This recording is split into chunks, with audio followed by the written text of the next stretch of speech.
most of us believe that all insects are producing a really large number of offspring. They're not really investing anything in those offspring from a parental perspective, and then those offspring are all going to develop really quickly and live really short lives. This is a thing everybody believes about all of the insects. Like, it must be true. This is not true. I can challenge each of these points for you, depending on which insect we're talking about. There are lots of examples of parental investment across the insects, ranging from absolutely no care, I've laid my eggs on that leaf and I'm outie, all the way through really high parental investment, like you see in your like eusocial termite colonies or even your subsocial wood roaches. So both of those are examples of monogamous biparental care. And for termites, those monogamous pairings of, the queen and the king can actually last for 20 years at a time. What? Yeah, they live a long time. There are ants, queen ants can live up to 30 years, they've seen so far too. So there are insects that live quite a while and have large numbers of offspring in both of those cases. Hi, listeners. This is Luisa Rodriguez, host of the 80,000 Hours podcast. Today's interview is one of my favorite interviews I've ever done. It's a long one, but I think it's worth listening to the whole thing. I spoke to entomologist Meghan Barrett about the evidence that insects might be sentient, and it was one of the most worldview-altering conversations I've had in a long time, like years. Before preparing for the interview and then speaking to Meghan, I put some weight on insects being sentient, but not that much. I also found the idea that we should consider insect welfare a top priority pretty far-fetched and, I guess, alienating. I've still got a fair amount of uncertainty about how consciousness works and whether or not there really is something it's like to be a fruit fly. But the evidence that at least some species of insects feel some kinds of pain comes out looking surprisingly compelling to me. Some facts that particularly blew my mind. Researchers have induced depression-like states in fruit flies and then successfully treated those fruit flies with antidepressants that work on humans. Also, fruit flies don't naturally have the ability to sense capsaicin, the compound found in chili peppers that make it spicy, and they'll eat food with capsaicin without hesitation under normal conditions.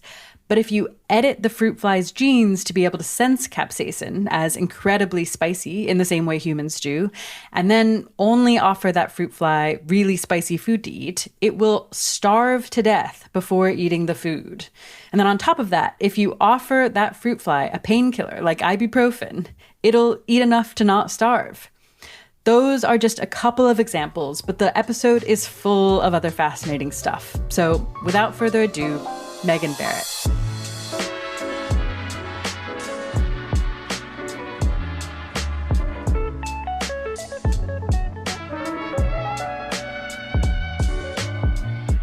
Today, I'm speaking with Meghan Barrett. Meghan is an insect neurobiologist and physiologist at Indiana University, Indianapolis, and also the founding director of the Insect Welfare Research Society. Thank you so much for coming on the podcast, Meghan. Thank you so much for having me. I really appreciate the opportunity to be here.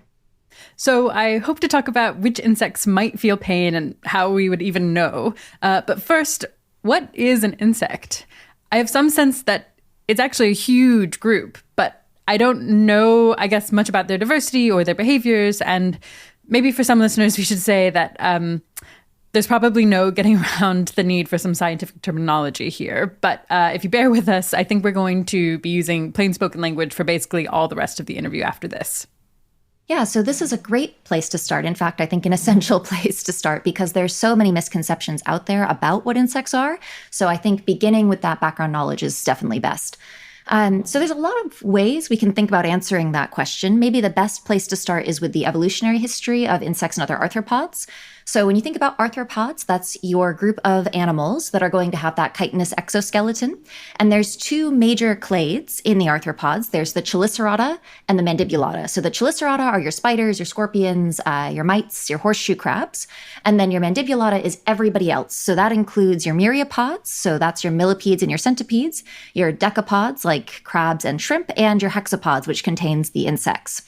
So I think one thing that's really interesting just from that little snippet of information is that spiders and millipedes and centipedes are not actually insects, even though I think a lot of people tend to think of them as insects. Important to note that there's actually evolutionary distance between those groups. Yep, definitely me included.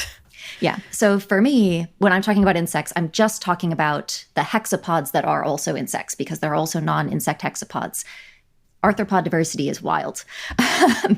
Okay, so importantly, I think another fact that a lot of people don't realize from this evolutionary perspective is that insects are thus actually most closely related to crustaceans, right? So they form this group together called the Pancrustacea, and that group shares a common ancestor. Got it. So I think that's something else that people should consider if you're somebody who takes crustacean sentience seriously. And sentience is a trait that has evolved, right? It didn't just appear in organisms as they are today, which I'm sure will be something we repeatedly touch on throughout this episode. If you're somebody who believes that crustaceans are given the benefit of the doubt for you for sentience, then you might also think that insects are worth giving the benefit of the doubt for some reasons as well from an evolutionary perspective. Nice. Yep. That does seem important. Yeah, that's the evolutionary side of things. Then I think you asked a little bit about diversity in behaviors. So those are about kind of the extant species, right? So we think there's about 5.5 million species estimated to exist. So they are the most diverse group of extant animals. That's crazy. Yeah, it's pretty insane. So super, super diverse. We haven't even named most of them. So we've only described about 1 million of those 5.5 million estimated species. And when you're talking about this much diversity, I think one thing that becomes really challenging is there's almost nothing they all share in common. Right. So the things that they share in common are, they all have 6 legs at the adult life stage, and they have this chitinous exoskeleton. They usually have wings at the adult life stage. They've got external mouth parts. And now we've sort of covered most of the things that they share in common, along with a common ancestor. Right. So I think when we are talking about this group, it's important to highlight some of maybe the assumption challenging examples of how different they are, especially in relation to thinking about animals that could plausibly have moral status. And I think for me, when I talk with people about this topic, the 3 things that come up most frequently where people have assumptions about insects in relation to their capacity for sentience that matter are going to be assumptions about body size in the group, assumptions about life history in the group, and then assumptions about cognition and behavior in the group. So if you'll stick with me for a little bit longer, I just want to give you the best hits of insect diversity in each of these areas to give you a sense of what we're talking about here when we say they're really different. I'm ready. So let's start with that body size bit. So I think most people would say insects are all small, right? That's a pretty common assumption that people have. Yes, that is my assumption. Yeah. And, not based on nothing. You've seen a lot of insects. You've probably mostly seen small ones. But it turns out that this is not characteristic of the entire group. So insect species vary by a factor of about 5.2 million in body mass. I know, from the smallest to the largest. Yeah. And so to give you some context for that from a vertebrate perspective, birds are our flying terrestrial vertebrates. Insects are our flying terrestrial invertebrates. Mm-hmm. Birds only vary by a factor of about 72,000 in body mass, whereas insects, it's 5.2 million. And so we've got really, really, really tiny insects like parasitic wasps and featherwing beetles that are super, super, super small. Like on the scale, some cells, single cell organisms are the same size as those, which just also goes to show you how big those can even get. Right. Life is very diverse. Then we've got these, gigantic beetles that if you were to put one on the palm of an adult's hand would cover from, the palm all the way to the fingertips. In the longhorn beetles, we've got giant Goliath beetles. We've got huge stick insects. Just really, really big insects are also a thing that we have, and people just tend to be less familiar with them. One example I like to give, again, from a vertebrate perspective where I think we're more familiar, there's some beetle larvae that even weigh 3 to 5 times the mass of a house mouse. That is insane. Species called Megasoma aceton. Yeah, so if you are willing to give mice the benefit of the doubt on a body size perspective, at least these beetle larvae, which are not the ones I would choose, by the way. If I was going to give an insect the benefit of the doubt, beetle larvae wouldn't be where I go first. But if it's all based on body size for you, I guess that's where you're going to be. Yeah, the thing that really strikes me about that fact is I put a lot of weight on mice having, capacity for pain and also pleasure, probably. And it is crazy how much just the fact that a beetle larva is much bigger than a mouse already flips my brain into being like, well, then sure, it could be sentient too. Like so much of my intuitions clearly must be riding on a random size heuristic, which as soon as you tell me bugs are big, I'm like, oh, in that case, sure. Yeah, maybe they've got more going on than I thought. Yeah, I think that body size does a lot of work for a lot of people's intuitions. And that's why I like to start with facts like this, just to demonstrate how diverse insects are. And also maybe that, this is a group of animals I think people are particularly unfamiliar with. Yeah. They're especially poorly covered in our science curriculum. They are especially poorly understood because people don't spend as much time learning about them as at museums. And they're just, harder to spend time with in a lot of ways, I think, for people. And so people have pets that are, vertebrates that they take care of across the taxonomic groups. And people get familiar with those from going to zoos and watching their behaviors there and watching nature documentaries and more. But I think the insects are still really underappreciated. And that means that our intuitions are probably more likely to be wrong than with those other groups. Yeah, that makes sense. So I had one last point on body size, if you'll entertain me for just one more minute, which is that if you're excited about how big today's insects are, you would have been very excited by how big we used to have the arthropods over all of evolutionary history. So like if you went back to the Carboniferous period, the ancestors of insects were very, very, very large in many cases. We had these dragonflies like Meganeura dragonflies, and they had wingspans that were like 2 feet long. So if you think today's bugs are big, yesterday's bugs were really big. And it wasn't just insects that could get that huge. We had these other terrestrial arthropods too, like some species of Arthropleura that were like 6 to 8 feet long. They could weigh like 50 kilograms. We're talking myriapods, that's a millipede or a centipede today. They would be taller than me. They'd weigh as much as I do. So when we're thinking about sentience having evolved, right, it didn't just show up in today's much smaller bugs, but rather it evolved in time periods that could have had much larger arthropod ancestors. Okay, actually, before we go on, if I can ask one more question about this. I guess the thing I do care about in the context of this, sentience discussion is brain size. It feels like brain size is at least more likely to be tracking the thing that I care about. Mm-hmm. And I guess I care about whether these very large insects also have very large brains, or if the beetle is mostly like other guts as opposed to brain guts. This is a phenomenal question. I appreciate you asking it very much, and it's very interesting to me.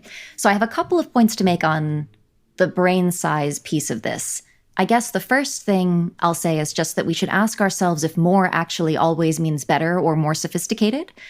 So that's an assumption to challenge about our thinking about brains. So for example, elephants have more neurons and more brain mass than you and I do, and yet I don't consider them more likely to be sentient than me. Same thing with blue whales.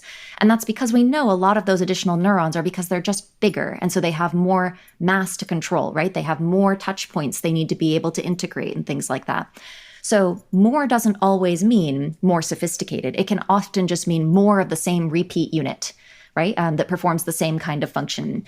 And that explains very plausibly, I think, this phenomenon that we see where very small brains are capable of producing really complex abilities, which I know we're going a little into kind of the third point I was going to talk about complex behaviors, but insects are capable of things like numerical cognition, social learning, facial recognition, cognitive bias, and much more.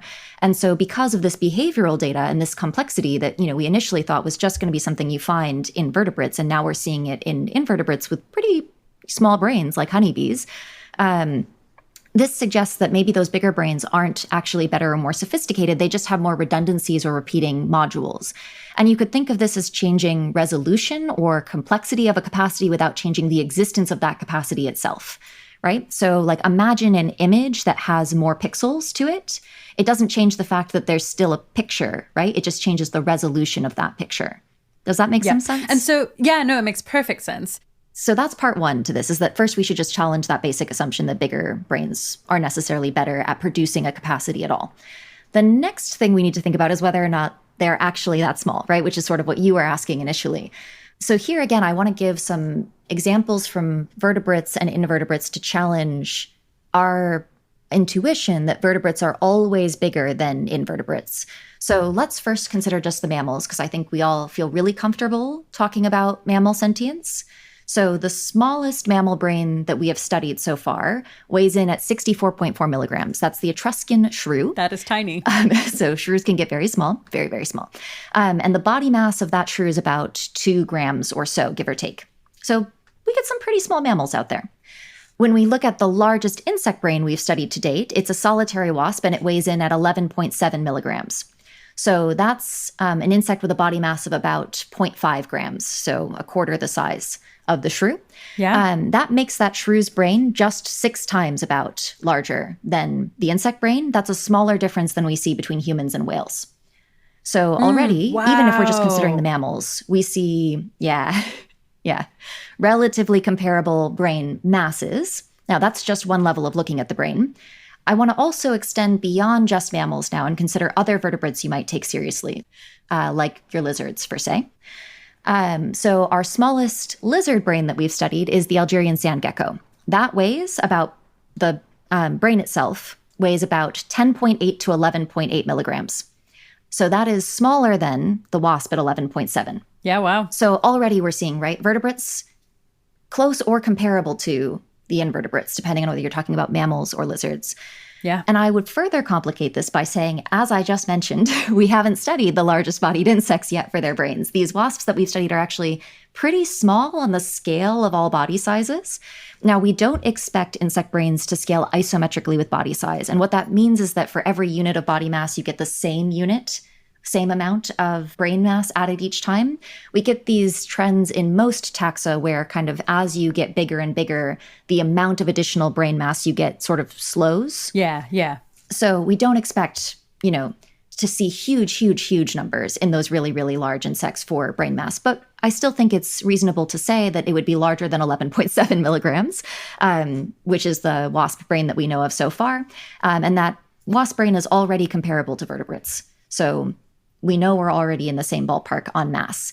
Now, you might not think that mass is like the most relevant metric, though, for considering the brain. And that's because we might think that actually things like neuron numbers, like the computational units of the brain, are more important. One note I want to make on this is that I'm going to talk about whole brain numbers today because that's the only data that we have. But I, again, want to go back to our earlier point that not all neurons do all things. Neurons are specialized for particular functions. They're organized into functionally discrete regions. So, for example, wasps have many more optic lobe neurons than ants do. Optic lobe neurons are the ones that bring in visual information from the periphery. This is probably because wasps fly and have to bring in a lot of visual information really fast. I don't think that all those additional optic lobe neurons are all that sentience relevant. Right. So if I counted those, I would think the wasps were more likely to be sentient when really they just can process and input more visual information more quickly. Yep. That makes sense to me. So that's one thing to keep in mind, that we don't have good data on, what are the sentience relevant regions of the brain and how many cells are in those regions. So instead, we're just going to talk about total neuron numbers because that's the data we've got so far. So with that caveat, let's think about neuron numbers. So let's go back again, maybe to mammals, because we like starting with mammals, right? So as far as I know, the kind of smallest number of neurons we've found in any of the mammals so far is in the naked mole rats. And that's about 26.88 million neurons. Okay. So the smallest studied vertebrate brain is, again, that Algerian sand gecko I mentioned before. It has about 1.8 million neurons. And it turns out that wasp brain I mentioned to you before also contains 1.8 million neurons. So our gecko and our wasp are very comparable. They're both about 15 times smaller than that of the naked mole rat. Something interesting to consider again here is that if we just look across the mammals, that naked mole rat has only 1/1000th the number of neurons of an elephant. So again, a lot more difference within the mammals than we're seeing between our smallest mammals and even just the invertebrates that we've studied so far from an insect perspective. So I think, again, we might consider just that there's a lot of reasons to be skeptical that insects have an unusually small number of neurons compared even to the mammals, much less the vertebrate lizards and snakes. Yeah, interesting. Okay, I think I learned about 1,000 new facts there. Should we go back to the assumptions that were challenging? Oh, yeah. So I think we talked about body size. We talked about kind of the evolutionary history of that. Let's chat a little bit then about the life history bit of this, right? Where I think most of us believe that all insects are producing a really large number of offspring. They're not really investing anything in those offspring from a parental perspective. And then those offspring are all going to develop really quickly and live really short lives. Yes, this is a thing I believe. Yes, this is a thing everybody believes about all of the insects. Like, it must be true. This is not true. I can challenge each of these points for you, depending on which insect we're talking about. And so again, this isn't to say that no insects do this. Many insects do have that kind of life history, but certainly not all of them. So one example here would be that, we do have insects that lay a large number of eggs, but we also have insects that are going to lay their offspring through the process of live birth. So one example of that would be this fly species that develops its offspring kind of in utero, feeding off of an internal milk gland. And then right before that larva would pupate, it gives birth to that larva. So they raise them one at a time that way. Each of those female flies averages about 4.5 offspring over the course of her life. So they are certainly not rearing large numbers of offspring with low parental investment. There are lots of examples of parental investment across the insects, ranging from absolutely no care, I've laid my eggs on that leaf and I'm outie, all the way through really high parental investment like you see in your like eusocial termite colonies or even your subsocial wood roaches. So both of those are examples of monogamous biparental care. And for termites, those monogamous pairings of, the queen and the king can actually last for 20 years at a time. Yeah. What? Yeah, they live a long time. There are ants, queen ants can live up to 30 years, they've seen so far too. So there are insects that live quite a while and have large numbers of offspring in both of those cases. Although not reproductively viable offspring, because of course they produce relatively fewer reproductively viable additional queens and kings and much more just sterile worker caste and stuff like that.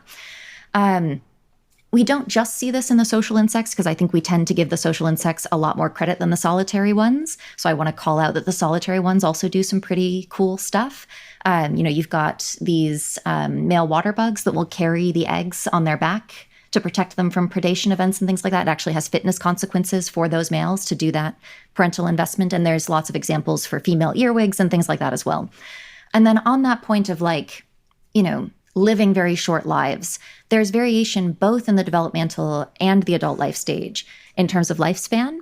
So, you've got super short lifespans in your mayflies, like all the way down to 5 minutes at the adult life stage, right? Like they are out and they are reproducing and they're done. Right. All the way up to, like I just mentioned, those queen ants living for, 28, 30 years. Decades. Yeah. And at the juvenile life stage, you even have cicadas, which you might be familiar with, especially this year in the Midwestern United States, where we're having the emergence of some of our long-awaited brood.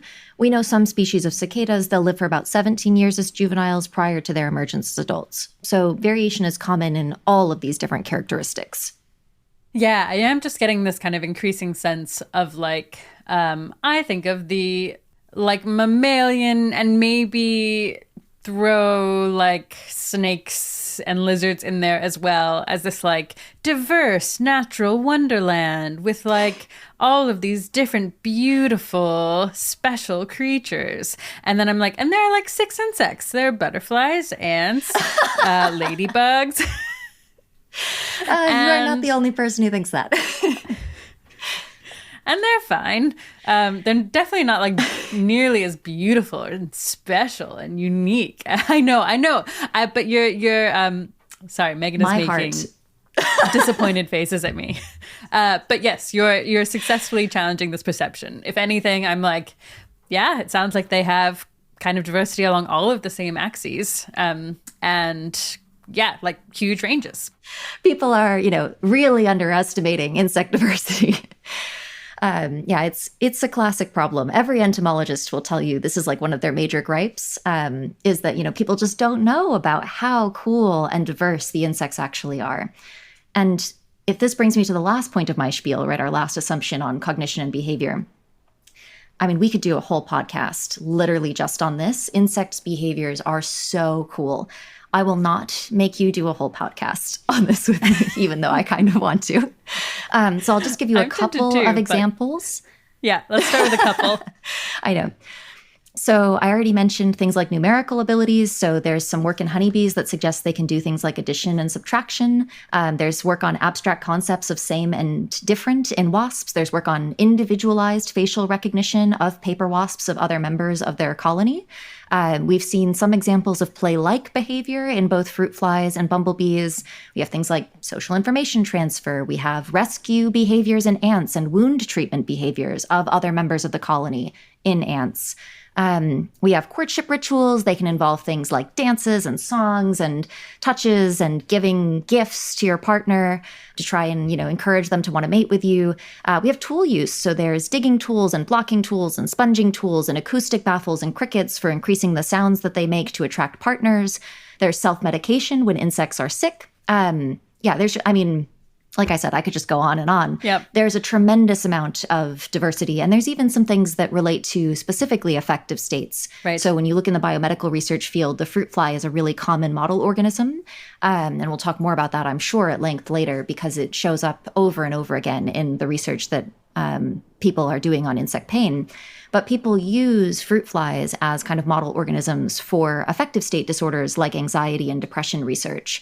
And so that, I just want to be clear, doesn't prove that insects have those affective states. They have depression-like states and anxiety-like states and pain-like states. That doesn't mean they have anxiety, depression, and pain. But it certainly should give us some reason to take this idea seriously that they're trending in that direction more than, say, plants. Right. Absolutely. And just to make sure I understand that last point, it's like, I don't know, when we want to test things like antidepressants, anti-anxiety medicines, painkillers, we test them on fruit flies because in some ways they respond to those things in ways that teach us about humans.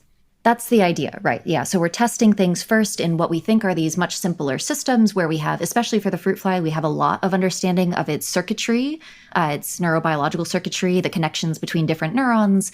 And we can do a ton of genetic manipulations because of some very cool things people have done in the past with fruit flies. And so we can insert genes and have them be expressed just in particular cell types and stuff like that, or knock genes out of just particular cell types. And that lets us do a lot of mapping in a relatively less complicated system. But the goal here is to test those things with some future benefit to the study of those states in people. Right? So we test the antidepressants here in the hope that that will give us some insight into people. Right. And it's not like we're not testing to make sure the antidepressant doesn't kill the fruit fly. We're testing to see if like the response. Yeah. And that's just, I completely feel like already just the fact that we've apparently been using fruit flies as a model organism for these kinds of affective states and diseases for a long time is like a huge, it's just a huge update to me. Yeah, it definitely raises the probability, right? Yep, definitely. It definitely does for me, at least.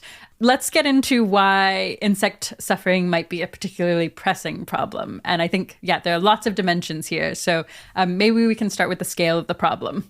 I have the sense that it's big, but I don't know exactly how big. Yeah, for sure. So I guess this depends a little bit on what you actually define as the problem. So for me, I see all of insect, potentially all of arthropod suffering as the problem, right? We have farms, we have wild settings, we have zoos, we have research settings. So we use and manage insects in a variety of contexts. And then there's all the ones we don't manage in the wild as well. For many of these contexts, we don't have a good understanding of how many individuals are actually affected because nobody's collecting that data, just to be transparent. Mm-hmm. So I'm going to give you like some attempts at estimates that I've either seen other people generate or that I've sort of done like a back of the envelope style calculation myself to try and get at the scale. Sure. So maybe we start with kind of the biggest of these contexts, which is the wild problem. So here we've got the Smithsonian citing this estimate of 10 quintillion wild insects alive at any given moment. So they're estimating about 200 million insects per person or 300 kilograms of insect mass for every kilogram of human mass. So there's a lot. That's a lot. Yeah, regardless of whether 10 quintillion is the right number, if it's in that ballpark, the number's a lot. We can safely say. And I think when we say numbers like 10 quintillion, my brain, I don't know about your brain, my brain is like, I can kind of understand the 10, but the quintillion's sort of beyond me. Quintillion's just like a bigger, it's just the biggest number, I think. You get to like some billions. Mathematicians would argue with you on that. Well, they don't understand my human psychology. It just goes from many billions to quintillion, and it's just a step, and then there's nothing bigger than that. Yeah. So I try to put this in perspective in some of the presentations that I give. If you froze time right now, and then you began counting all of the insects that were alive in that frozen moment of time, and you could count, say, 10 of them a second, it would take you 32 billion years to count all of the insects alive at that frozen moment in time. So that's 7 times the age of the sun. It's more than twice the age of the universe. You could have been counting insects before the Big Bang that were alive today, and you wouldn't have finished twice over. Wow. Big number. What a great way to picture that. Yeah. When I think about that, I'm like, man, imagine counting 10 insects a second since the beginning of time. Worst job. Worst job. Yeah. Sounds terrible. Yeah. But that's just to think about that scale, absolutely incredible. Then I think we can talk about some slightly smaller, still massive scales. They're going to feel really small now that we've covered that one. So let's talk about the farmed context. So for those who aren't familiar, we farm insects for a variety of applications. There's species control applications, pest management applications, honeybees, obviously for pollination services, as well as some other species of bee that we use for pollination services. What else do we have? We use flies to produce some kinds of protein for cell-cultured meat. We produce silk, we produce dyes, we use insects for all those things.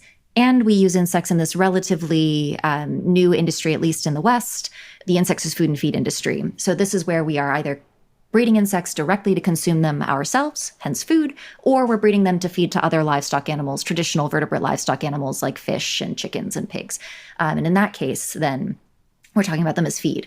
So there aren't great numbers for each of these industries, but there's been some work in 2020, and they estimated about 1 to 1.2 trillion insects farmed as food and feed that year. That same year, the FAO-STAT numbers estimated about 80 billion of all the chickens, pigs, cows, turkeys, all your terrestrial farmed vertebrates. So We're talking just in that one industry, 14 times the number of insects being farmed as livestock compared to vertebrates in that year. And like I said, this is a very new industry, so it's growing very rapidly. There are some estimates, again, from that same report that are suggesting in the next couple of decades, we're going to see about 40 to 80 trillion additional insects being reared in that industry. So now we're talking about that industry alone rearing 500 to 1,000 times the number of current vertebrate animals each year. That's huge. So still big, not as big as the wild context. Yep. My one last context is the research setting. Yeah. And that's of interest to me just because I am an insect researcher. It's middling compared to everything else I've just mentioned before. So it hardly merits a mention in terms of scale, it feels like. But I've done some very speculative calculations looking just at fruit fly labs and how many insects they might be using and rearing in particular. And so my very, very speculative with wide error bars estimate is about 2.2 billion individual fruit flies in labs each year. And that's just that species. So we've got a bunch of other insect species that are being reared year round in labs and being studied. But just for that kind of powerhouse model organism, maybe about 2.2 billion is a good estimate. Yeah. Wow. That is all very striking. Okay. So that's the scale. And then, I guess kind of from the outside, why might we think that at least some of these insects might be suffering? What are their lives like? I know that I've just probably fallen into the trap of simplifying massively by asking, what are all of insects' lives like? Yeah, all 5.5 million species go. Yeah, exactly. Go. What are the kinds of things some insects might experience that you think about when you think about whether some insects might be suffering? Yeah, I mean, when I think about, again, broadest sense here, we're not trying to get into any of the details, broadest sense, the experience of insects and why we think they could be suffering. It's for many of the same reasons that we think other animals might be suffering, right? They experience things like predation and injury, poor climate conditions, starvation, excess competition, disease, parasitism, all those kinds of things. When we think about them on farms, they might see things like cannibalism, poor nutrition, bad environmental conditions, inhumane slaughter methods, aggression from their conspecifics because of the density, all those kinds of things that we see in vertebrates. Many of those are going to apply to invertebrates as well, that they will have those same experiences if they have experiences.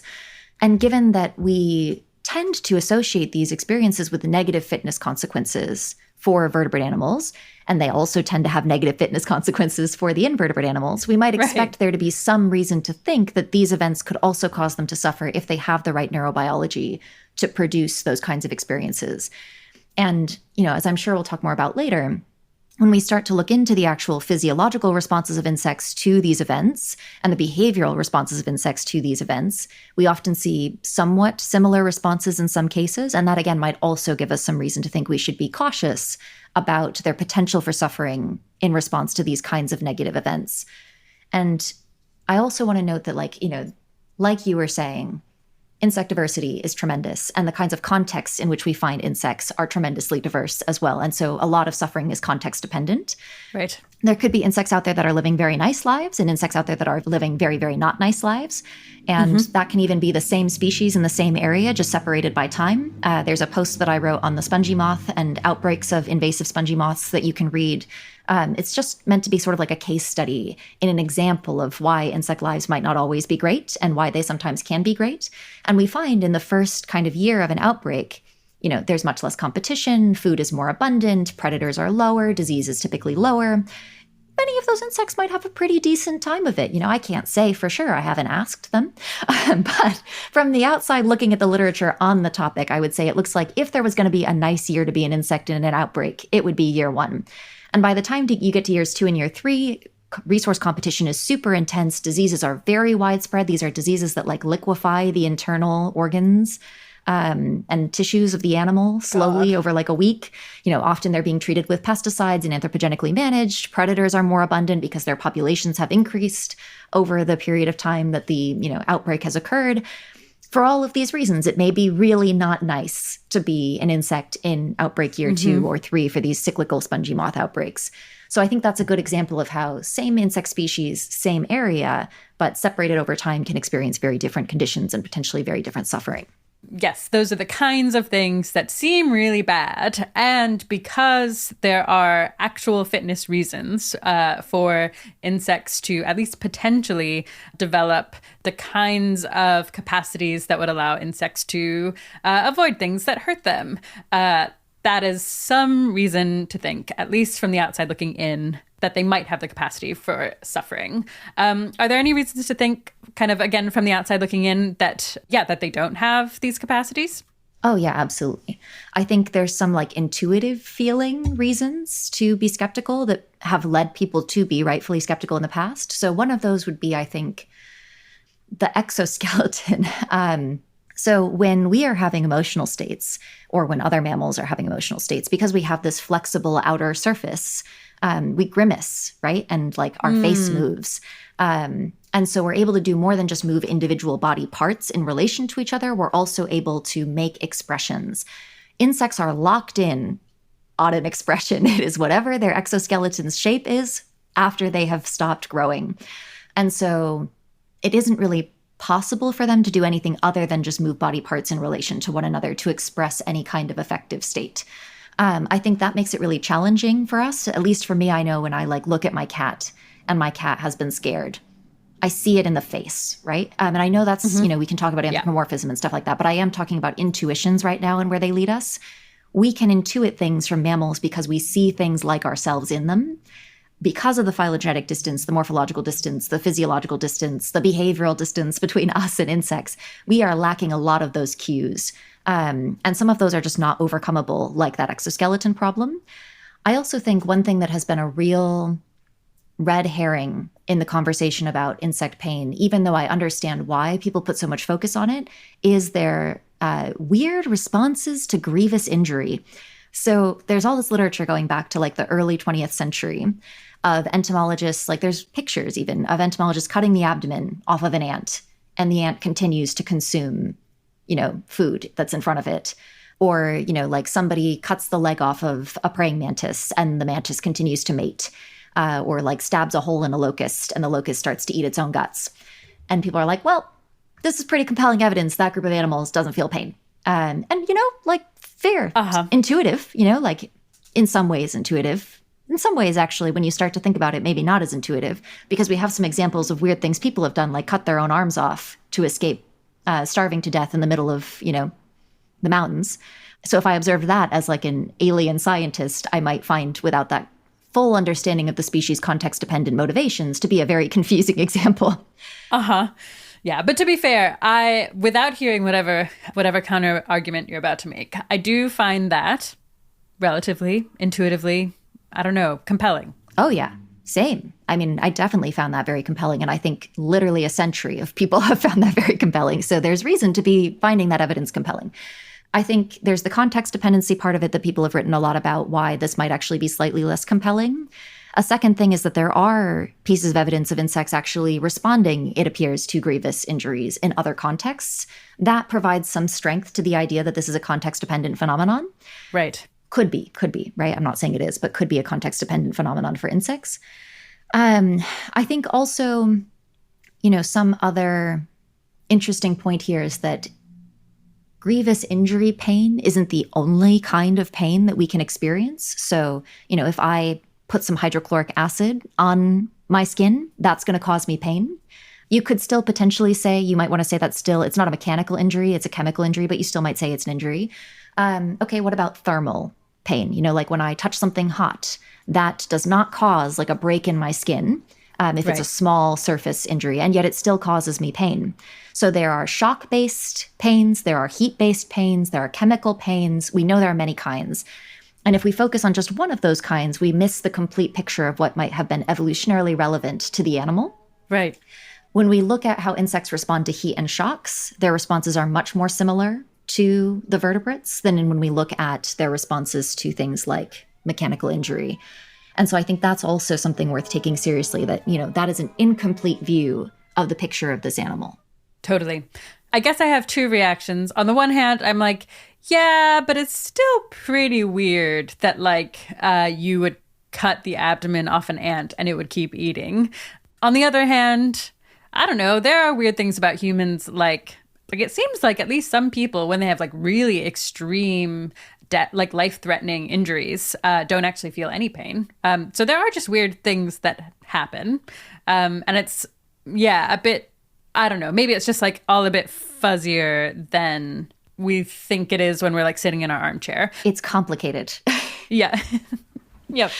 I guess I do have another part of me that is, I don't know, if all insects feel is pain from shocks and heat, that's still a lot of stuff.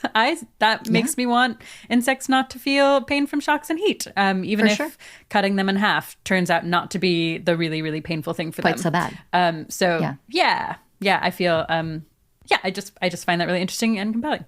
Yeah. In the human case, we definitely see people who have, we have this endogenous neuromodulation system where basically when we experience pain, in order to be able, because sometimes you experience pain and all you have to do is escape that thing. You touch a hot stove, you pull your hand away, the threat is over, you have done the thing.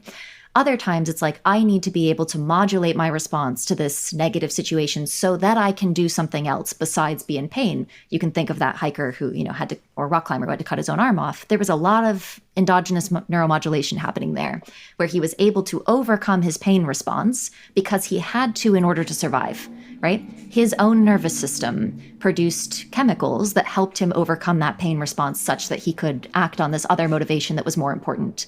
We might think something similar can happen in insects. We can think of something similar happening when you watch a cat walking on a clearly injured leg. And it's because it's a prey animal and it is trying to escape from some other motivation, like a perceived threat or predator. So we know this is something that happens in animals. The other thing that we know about this is that, there's a question of anecdata on prevalence that I think is really interesting. I myself have observed many insects not behaving as I would have expected in response to a grievous injury. But I have also looked at examples of insects responding to grievous injury. And the question is, what are we reporting, and are we reporting on the frequency of it? It's very weird to me when I watch an insect not respond the way I would expect it to grievous injury. That really sticks out in my mind because I'm like, wow, you'd really think if somebody cut your abdomen off, you'd be a little bit more concerned. But when an insect is concerned and responds to that, am I actually making note of that as well in my publications? Yeah. So there's a little bit of a potential for bias there in reporting. I study, or did study at least, mostly Hymenoptera, which are your bees, ants, and wasps. And people study a lot of navigation work in ants. And so one thing that they've done to kind of figure out whether or not, or how ants navigate is, trying to figure out if ants count their steps or if they use landmarks or some combination. So imagine you cut the bottom of the legs off of an ant so that they take the same number of steps, but their steps are shorter because their legs are shorter. And then you glue little stilts onto them so that their legs are longer. Then you can figure out, are they navigating based on visual landmarks, or are they navigating based on counting the number of steps they're taking? So you imagine many of the ants that you cut the bottoms of their legs off did not end up being usable in your study, right? And I'm also imagining that right after you cut the legs off of the ants, often the first thing that they're doing is not immediately going back to their normal behaviors. They might have experienced some distress during the procedure, and so often there's some period post-manipulation where that animal might be engaged in behaviors that are abnormal, but that are underreported, right? Things that could include like escape responses or grooming or wound tending, those kinds of things. So they're underreported, of course, because they're not an important result to the experimenter who's interested in navigation, but they could be important for informing our understanding when we care about the prevalence of non-normal responses to injury in insects, right? And then there's also a question of timing here, like how long post-injury are we assessing the animal's response, and how relevant would that pain response be to the animal at that time? So for instance, like in a person, a broken leg often stops being painful, say like 6 months after the break because it's healed. So even though the bone might have like reduced strength, it doesn't pain us to walk on it, right? The pain isn't beneficial from a fitness perspective to us. And that's because the bone, the utility of it is it's normal again. So if we imagine our ants, right, we cut off the bottom of their leg, and after some recovery time, like we'll say 10 minutes, the wound at the bottom of their leg is clotted at that point. And so insects, I should note that they generally don't have like full healing of the exoskeleton for large wounds, like we might get full healing of our exterior surface. So you might imagine that once the clotting has occurred and protected that animal from infection, that's basically as good as the animal's going to get from that like external protective perspective and utility perspective. So if the limb is still usable, then actually the majority of what's problematic for that animal from a fitness perspective about that injury is, it's the fitness issue, right? So assessing their response to that injury, like 15, 30 minutes after it was delivered, that may not actually be that relevant to understanding the kinds of pains that it might have been adaptive for that animal to evolve, for insects to evolve. So perhaps it was only adaptive for them to evolve like a sense of mechanical pain that lasts as long as the clotting process lasts. And then there's a whole other set of questions about if like the biomechanics of injuries actually change when you're very small in mass, or when you have an exoskeleton instead of epidermis like we do as our exterior surface. So we don't really have time to get into that, but that's another interesting understudied area relevant to assessing why insects might not respond like vertebrates do to mechanical damage. And again, I'm not saying this is true. I'm just saying there are a host of alternative hypotheses that are worth investigating before we just say that insects don't feel pain because they don't respond exactly like me. Well, insects aren't built exactly like you. Yep, cool. I just get a lot from that example. Okay, so we've just kind of talked about one, the fact that insects are much more complex and diverse than maybe many people think. We also talked about reasons to think from the outside that insects may or may not be suffering in the environment, in farms and in research labs. But because this is such a fundamental question, do insects feel pain? And because we've touched on this topic a little bit before on the podcast, for example, in our episode with Jeff Sebo, but never super thoroughly, today we're going to talk about insects' capacity for suffering in a bunch of depth. So let's talk about the empirical evidence. You co-authored this report that tries to answer the question of whether insects can feel pain based on experimental evidence that we have about different kinds of insects. And you and your co-authors kind of looked for evidence of the capacity for pain in 6 different orders of insects, which cover flies and mosquitoes, cockroaches, termites, beetles, bees, ants, wasps, butterflies, moths, crickets, and grasshoppers, which is already more insects than I knew existed before today, as well as a bunch of others. And I guess just to set us up, you covered both adult insects, but also juvenile insects. And right off the bat, I'm curious, why bother? Yeah, so this publication was led by Dr. Matilda Gibbons, who is now a postdoctoral scholar at UPenn, as part of, or, concurrently with her dissertation research on motivational tradeoffs in bumblebees and other markers of potential pain in bumblebees. And then kind of lab heads that were running this are Jonathan Birch and Lars Chitka, and Andrew Crump and Sajeda Sarlik are the other 2 co-authors that assisted with this. And I actually came onto the project a little bit later. They'd already sort of started to conceive of the project when I jumped on board. And this is probably the main contribution that I made to the structure of the paper, was asking that we do juveniles separately from adults. And I think it was, everybody understood why once I said it, but it was like, oh, this is going to be so much more work. Doubling the work, really. Oh, yeah. Well, yeah, at least doubling, because of course the problem with juvenile insects is that they go through multiple instars and their brains actually develop across those instars. So actually, if you look at our work for juveniles, we're not just looking at juvenile versus adults. We're looking at early instars and later instars within the juveniles and also adults. It's a disaster. And for non-entomologists, what's an instar? Yeah. Oh, okay. So an instar is like the life stage of an insect between molts. So as they're growing, they start out really small, and then they're going to shed their exoskeleton to become a little bit bigger. And each one of those periods before they're shedding again is an instar. So when they're coming out of the egg, that's the first instar. Then they molt, that's the second instar, blah, blah, blah. There are variable numbers of instars across the different species. They can have very few, like Drosophila just have 3. They can have like 17 to 20, like you find in yellow mealworms. And they can actually vary within a species as well. So it's not like set for a species. Some members of the species can have more instars than another. In some species, not in all. Because, of course, when you say something about an insect, you always have to say in some species, not in all. Now, one thing that's really important to understand about insect development is that there are 2 major developmental strategies. There's also some rarer ones that I'm not going to talk about, but the 2 major ones are called holometabolous and hemimetabolous development. Now, holometabolous is complete metamorphosis. So that's like, think of your butterfly. It starts out as this kind of grubby little caterpillar thing that looks nothing like a butterfly. It eats and grows looking like a caterpillar. Then it turns itself into goo inside of as a pupa, and then it emerges in this radically different morphological state where it's a beautiful butterfly. That is holometabolous development. It is the more derived or more recently evolved strategy, and most insects, like maybe 80% or so, are going to be holometabolous in how they develop. The more ancestral way that insects developed is hemimetabolous development. This is incomplete metamorphosis. So here you are basically having insects emerge from the egg as a little tiny version of what they look like as an adult. So imagine a baby cockroach looks kind of like a big cockroach, just like way smaller. It usually is also missing a couple of features. It doesn't have its reproductive system set up yet. It doesn't usually have wings.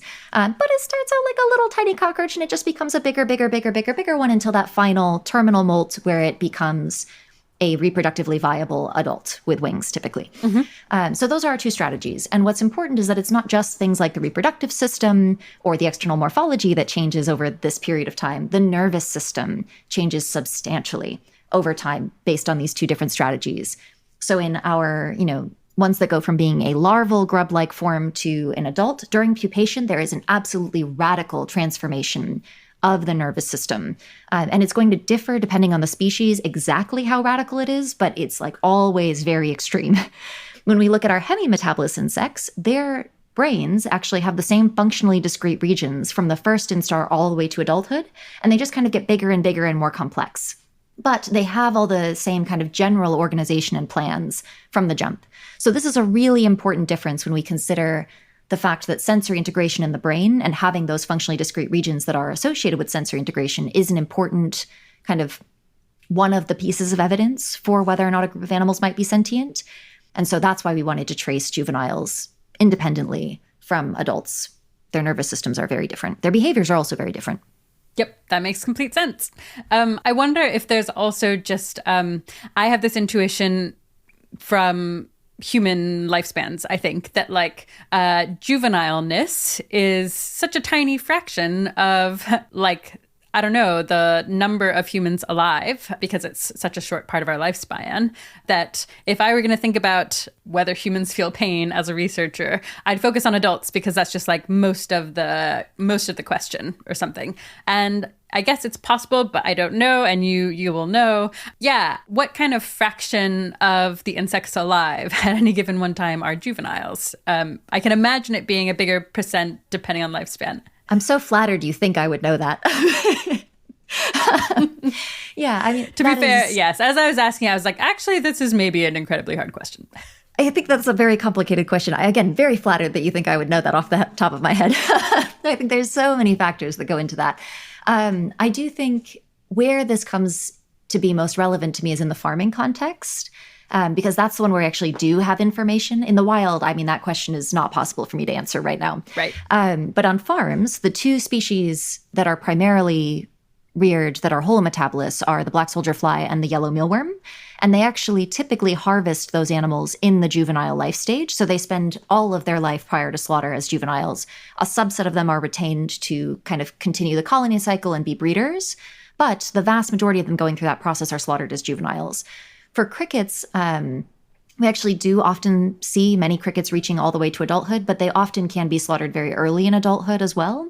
And so you might still see that on balance, you're getting, more juvenile life days than adult life days. Yep. Cool. Yeah. I guess I basically was like, I don't know, why bother look at juveniles? And then I was like, wait, come to think of it, I do feel like I know of some insects in farms that are like either killed or experimented on as juveniles. So actually, exactly. That makes some more sense. And it sounds like that intuition is not crazy.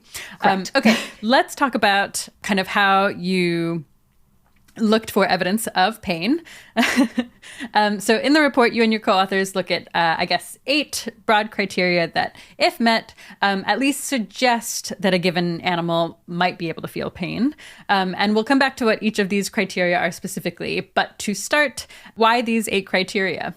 Yeah, so these are actually criteria that are building on previously conducted work. So if you look at some of kind of the work in the 1990s that people were doing on vertebrates and what criteria they thought were relevant for vertebrate sentience, these criteria build off of those criteria.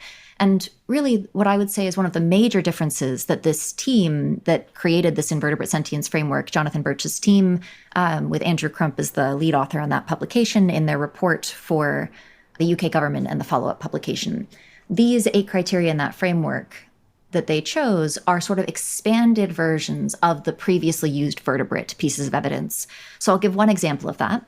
In many of the prior frameworks, the piece that's on analgesics and endogenous neurotransmitters that have analgesic-like effects specified opiates. It had to be opiates, the chemical that was performing that function. Because in people, we have endogenous opioids that perform that function for us. And in mammals, they also have endogenous opioids that do that. In other words, mammals have their own kind of internal ability to provide opiates that kill pain in the body when something bad happens to them. Right. Yeah, that help modulate that response, that pain response. Now, insects do not have the same kinds of endogenous opioids. They, in fact, do not have opioid receptors, which we will talk about later. But they do have endogenous neurotransmitters, things like GABA agonists and stuff like that, that actually perform very similar functions. So one of the updates to this framework is to expand beyond opioids specifically to anything that performs that function, an endogenous neurotransmitter capable of modulating a response to pain internally. Nice. Doesn't have to be opioids, could be a different chemical. So that expands on it to make it functional instead of chemical as a definition, right?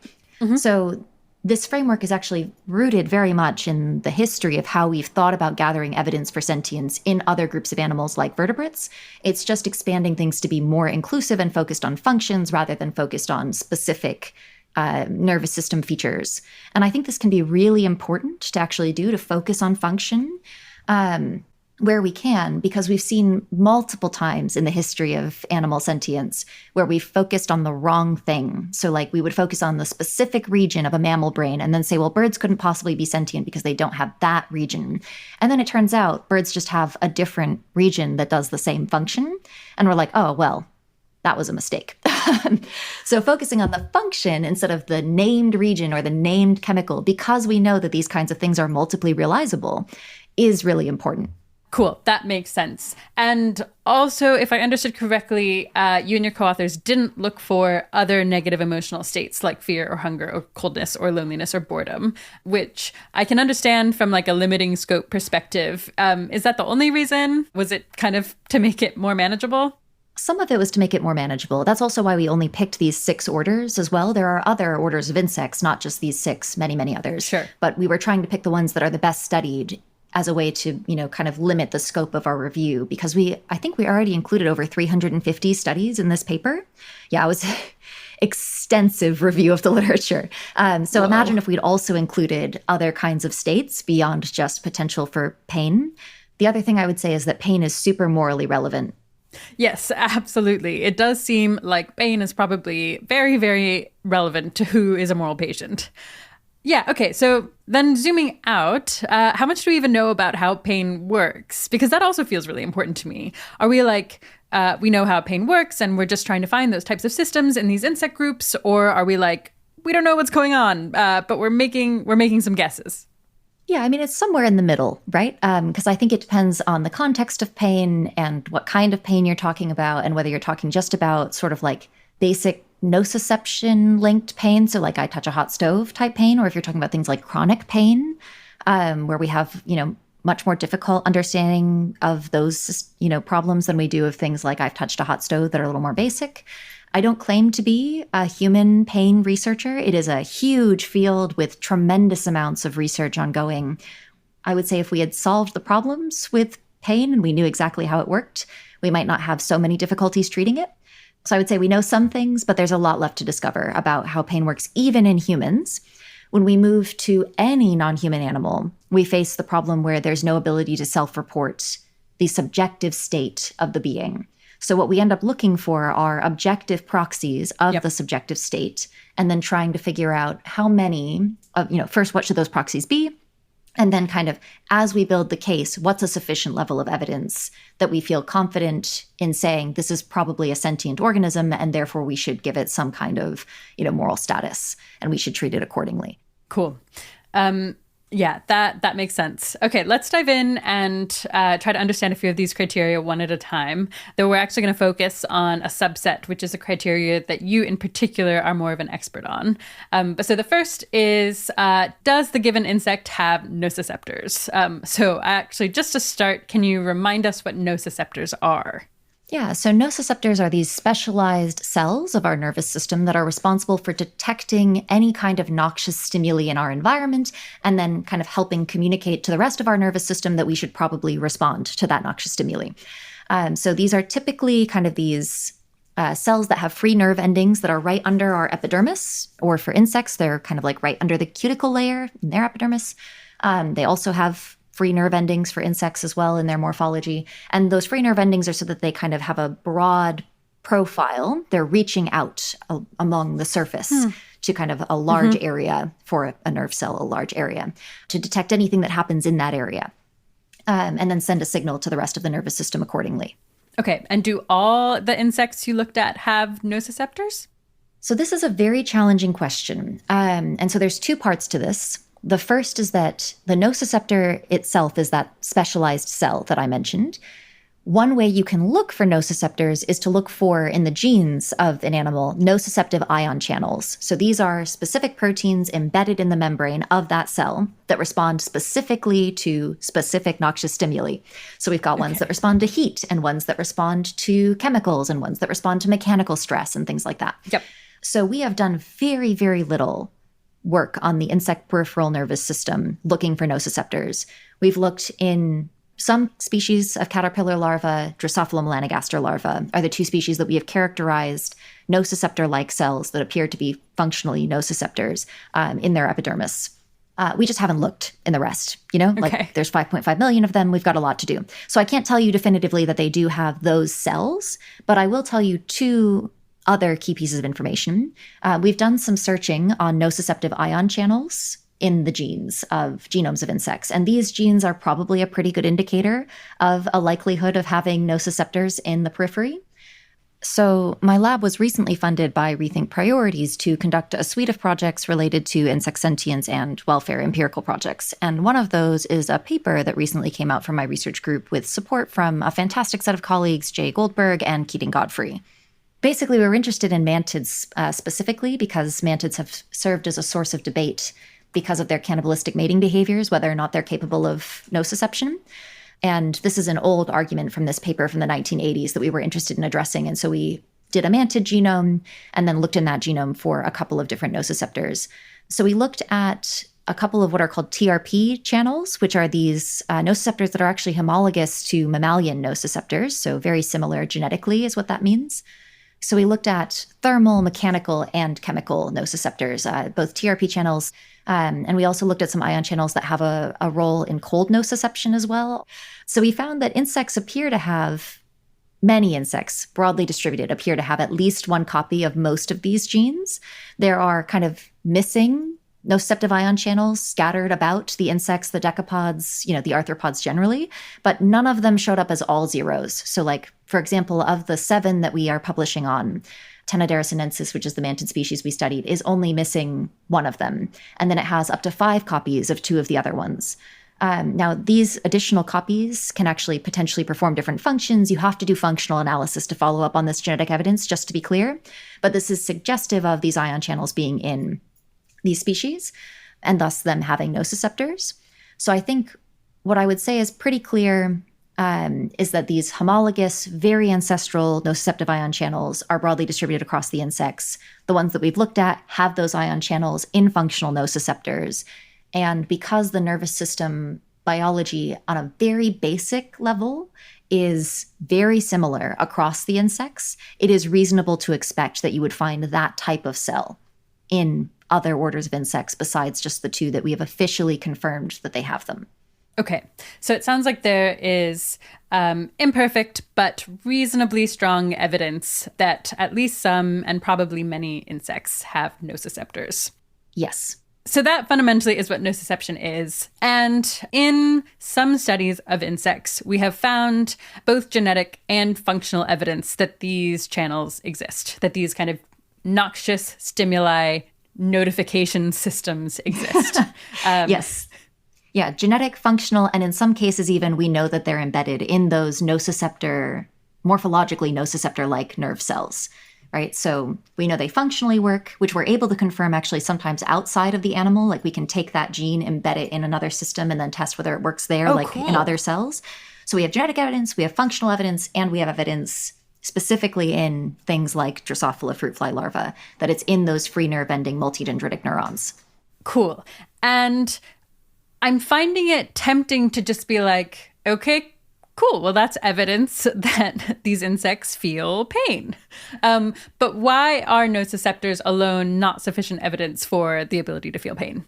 Great question. So we can think about this actually in the human context, which might be most easy for everyone to understand. So I keep saying, imagine you touch a hot stove, right? Imagine you touch a hot stove. So the cells in your fingertips, the nociceptors in your fingertips, are going to recognize that heat. They're going to change. So your nociceptors are going to send that signal to your spinal cord.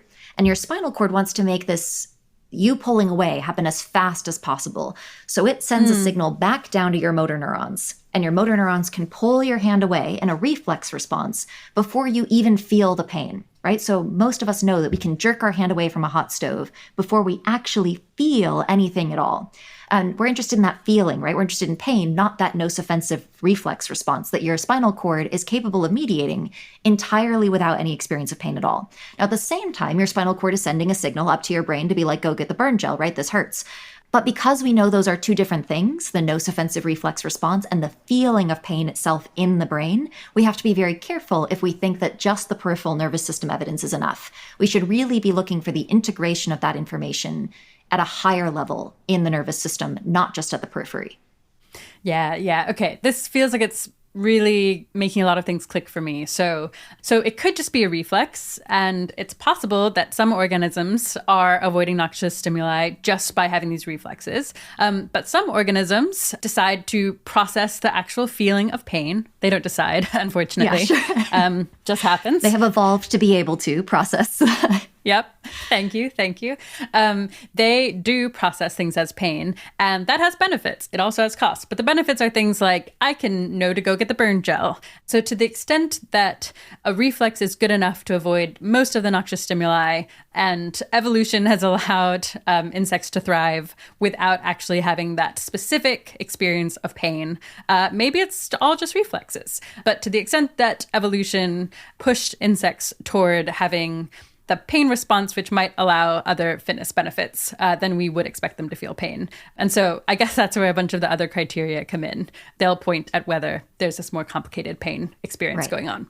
And that's why we look for these cumulative cases with multiple proxies, right? No one piece of evidence alone. Any of these pieces of evidence, the nociceptors, but also the things we'll talk about later. No one piece of evidence alone is enough here to say, for sure, this is the definitive piece. Now we know. If we had that, we would have solved the hard problem of consciousness, and this would be a non-issue.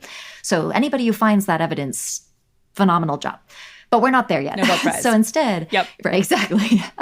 Instead, we're at this level where we're saying, okay, let's accumulate large amounts of evidence. And the more evidence we have that points in a particular direction, the more certain we can be that this organism is or isn't having the experience of pain.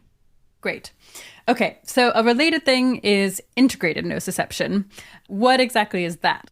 Yeah, so like I was just saying, right, that requirement for pain experience is that the activation of the nociceptor actually leads to that signal being integrated in your brain, right? Not just being, having that reflex response mediated by your spinal cord, or if you're an insect, your ventral nerve cord.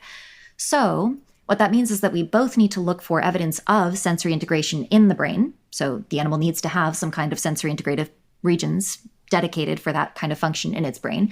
And we need to know that the nociceptive information can actually make it to those sensory integrative brain regions, right? So like imagine if it always stops at the ventral nerve cord and there's never a signal when I touch that hot stove that goes to my brain, then we might think, okay, well, even though she has sensory integrative brain regions and she has nociceptors, they're not connected.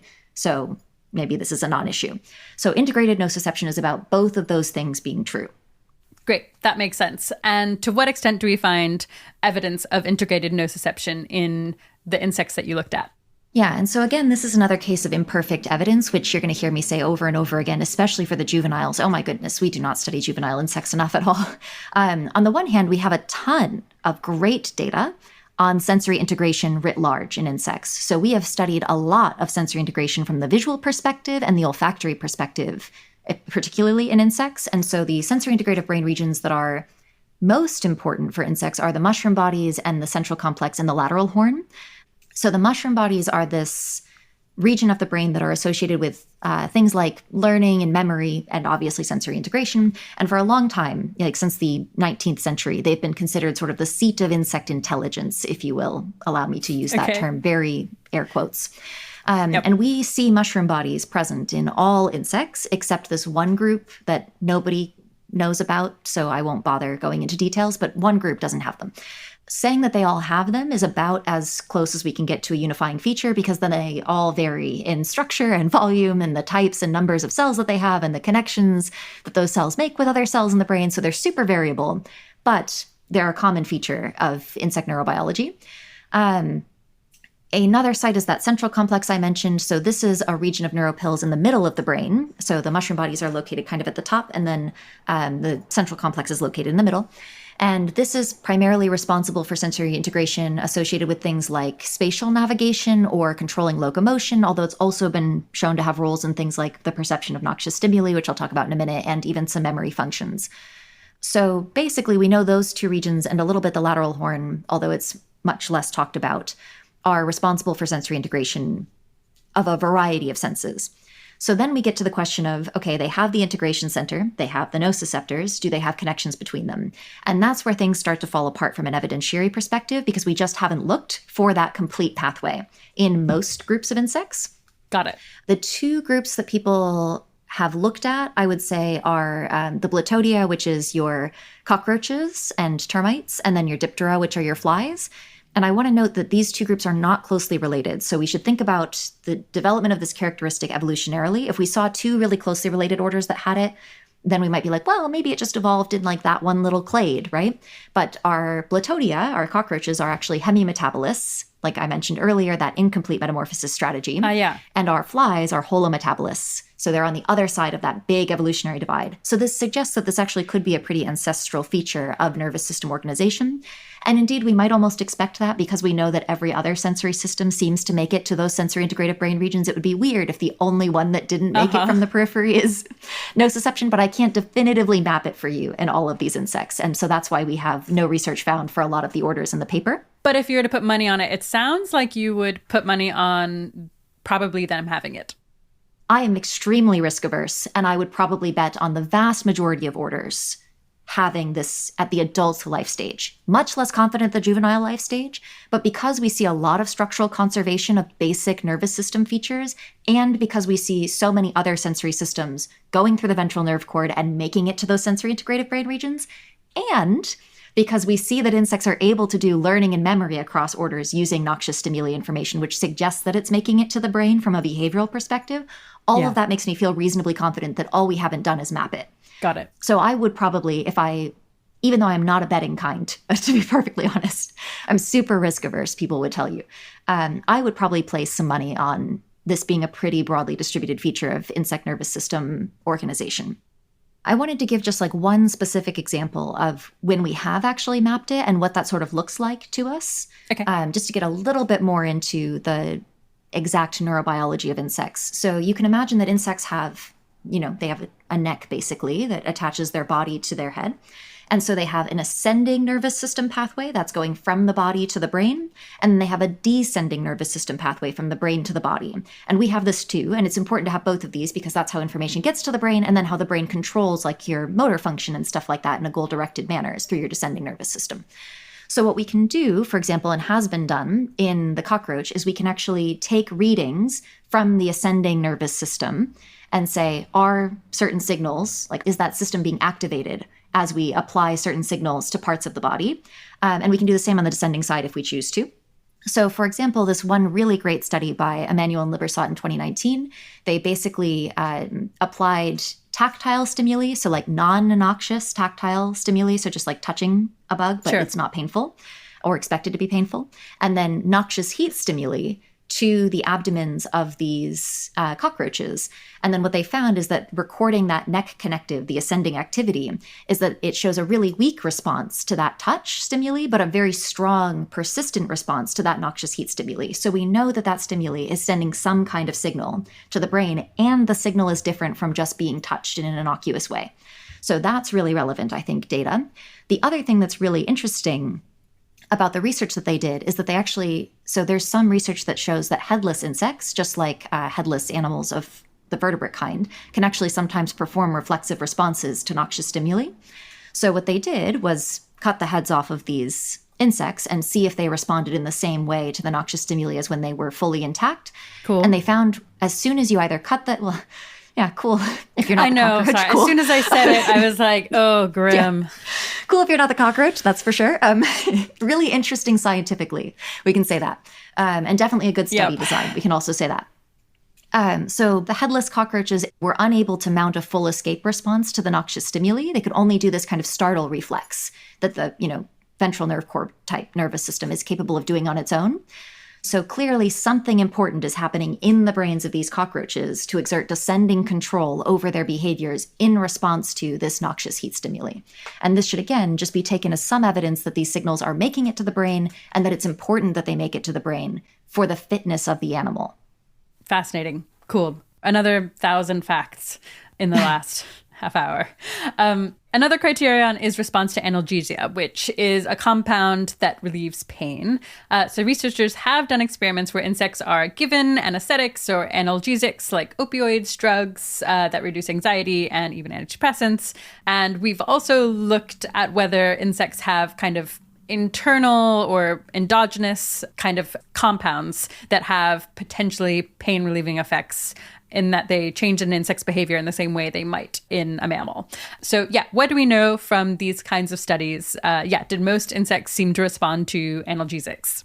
Yeah, great question.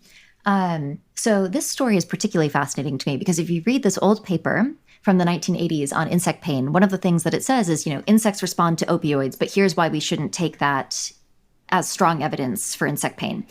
And so people were doing a lot of pharmacological studies in the 1970s and 1980s, exposing insects to opioids and seeing that it appeared to have anti-nociceptive properties on their behaviors. Once we got molecular tools available to us, we started doing genomes of insects and looking for opioid receptor genes in insects. And we found that they actually don't have them.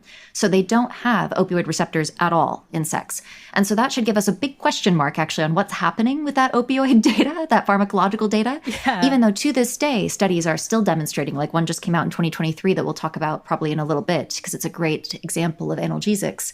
And insects are demonstrating strong anti-nociceptive responses across a large number of taxa in response to various opioids. Now, what this probably means mechanistically is that there's some off-target receptor that they bind to that still has maybe a similar function. But until that mechanism is mapped out, I don't know what to say. We just don't know what's going on. Yeah. Sorry, and just on that last point, what would it mean for there to be an off-target receptor that it's binding to? Yeah, great question. So the receptors are what the opioid interacts with, right? That's a protein on the surface of a cell that the opioid is going to bind to mediate that anti-nociceptive response in the animal. And typically, we see specific receptors are affected by specific signaling molecules. So a molecule has a target receptor for its effects in a particular cell type. But sometimes a molecule is a good fit for a receptor that isn't its typical target, and it might bind to that. So that's what we call an off-target receptor. So insects don't have opioid receptors, which is what we would expect to be the target of opioids, right? But they may have receptors that are similar enough in their structure that opioids can still bind, and that can cause some kind of downstream effect in the animal, depending on what the receptor itself is. Cool. Is there a read of this evidence that you find plausible that is like, I don't know, maybe the opioid is like paralyzing them or some other thing that makes it look like it has a pain-killing response, but is actually just not that? So it's possible there could be locomotor confounds. It's definitely not paralyzing, but it's possible that it could just reduce activity or something like that. And I should note that we're really straying far from my area of expertise here because I don't research analgesics or opioids personally, but my best bet is that they have receptors that mediate anti-nociceptive effects, and those are the off-target receptors that the opioids might be binding to. Because it doesn't appear that it's a locomotory confound and it has pretty significant anti-nociceptive effects across both a variety of contexts and a variety of study organisms, it's still really just a guess. There's a lot more research that's needed to say for sure. So I think for that piece of it, I bring up that example first with the opioids because that's the evidence we used to look for in vertebrates, right? Nose-offensive responses that are affected by opioids. So why aren't we just using that same opioid data in insects? This is why, right? We can't yet interpret precisely what that data actually means. But we can look at other examples of other sorts of pain relievers because we know from vertebrates that opioids aren't the only thing that can relieve pain, right? We don't typically take opioids when we have a headache, for example. So we know there are other kinds of pain-relieving substances out there that we can look at. So what do those say, right? Well, it turns out a lot of insect responses to these compounds suggest really consistent mechanisms to some degree with mammals. And this really great study just came out about this. It's Zhang et al. 2023. So it's fruit fly adults. I mentioned earlier that we have all these genetic tools in Drosophila. And one of the things you can do is you can edit their genomes to express new genes. So basically, imagine that we're expressing a human nociceptive ion channel, right? So we know this is a nociceptive ion channel with a particular function in people, and we're using that person gene, not the fly gene that's homologous, but the actual person gene, and we insert that into the fly genome. And that means it's going to be expressed in their tissues, and that resulting protein, which is the ion channel, it can function in the flies just like it does in the humans. Okay, so this is what they've done to these flies in this study, right? They've given them this human capsaicin-activated TRP channel, this nociceptive ion channel. And then they give them food that is capsaicin food, like really spicy food. Imagine it like being given food, but that food is like just ghost peppers all the time. And so what do they do naturally before you give them the analgesic? And then what do they do when they have an analgesic? So it turns out that these flies, when they start trying to eat that food, they immediately stop eating it as soon as their mouth parts touch it. And then they start trying to groom their mouth parts off very specifically. And then they'll actually starve themselves to death over eating the food, even though it is nutritionally complete. Oh, wow. Because each time they go to eat it, they will try to clean their mouth parts off. Now, if you give them a variety of different types of analgesics, so you can give them ones that target that ascending pathway we discussed, or ones that target the descending pathway, which there are certain analgesics that target one versus the other. You can give them either type. So they gave them things like opioids, but they also gave them NSAIDs. They gave them, GABA agonists and things like that, which I mentioned are analgesics earlier for insects. They gave them those types of chemicals and found that in all those cases, it would actually rescue survival. So the insects would be willing to consume enough food to be able to survive when they were given an analgesic, despite the food being capsaicin-laden and them having these capsaicin receptors in their mouth parts. So they suggest in this particular study, and I think it's good to just sometimes read the original words of the authors, because I think I'm not a pain biologist. And so I just want to be really clear that I'm an insect neuroscientist. I know a lot about insects, but I don't consider myself to be a mammalian pain biologist by any stretch of the imagination. And so I often am interested in what the researchers who do these studies and are pain biologists have to say about how close these things between mammals and insects actually are. So here's from the abstract of that study. It says, our results suggest Drosophila, which is the fruit fly, to possess intricate pain sensitization and modulation mechanisms similar to mammals, and we propose that this simple non-invasive feeding assay has utility for high-throughput evaluation and screening of analgesic compounds. Wow. So I think in their own words, and I do want to be very cautious here that sometimes people loosely use the word pain when they actually mean nociception, so I don't want to overstate the author's confidence in that distinction. But I will just say that the mechanisms appear to these authors to be similar to the mechanisms in mammals, enough so that we can use Drosophila as a system for looking for analgesics. Yeah. Wow. Yep. That's super, super compelling, though really, really sad. Really sad. Welcome to my life now. It's like, how many sad studies can I read? It's like, well, from a scientific perspective, this is fascinating. And from an evidentiary perspective, this is a really crucial piece of evidence that I find very compelling. And so I'm glad that somebody has done this work, which is, of course, how science has to progress.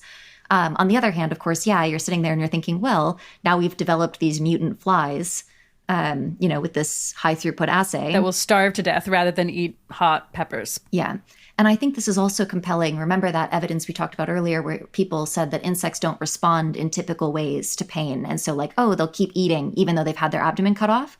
They won't keep eating if they have these capsaicin receptors. So that suggests that there's something going on with goal-directed behavior and motivational states that we should take seriously in some contexts.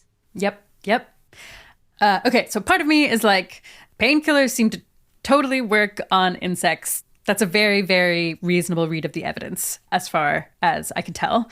Another part of me is could this somehow still be a reflex? Or just a non-pain process? Could the fruit fly be getting some signal that is this thing is worth avoiding? Don't eat any more of it. That doesn't feel like pain, but is more robotic or something.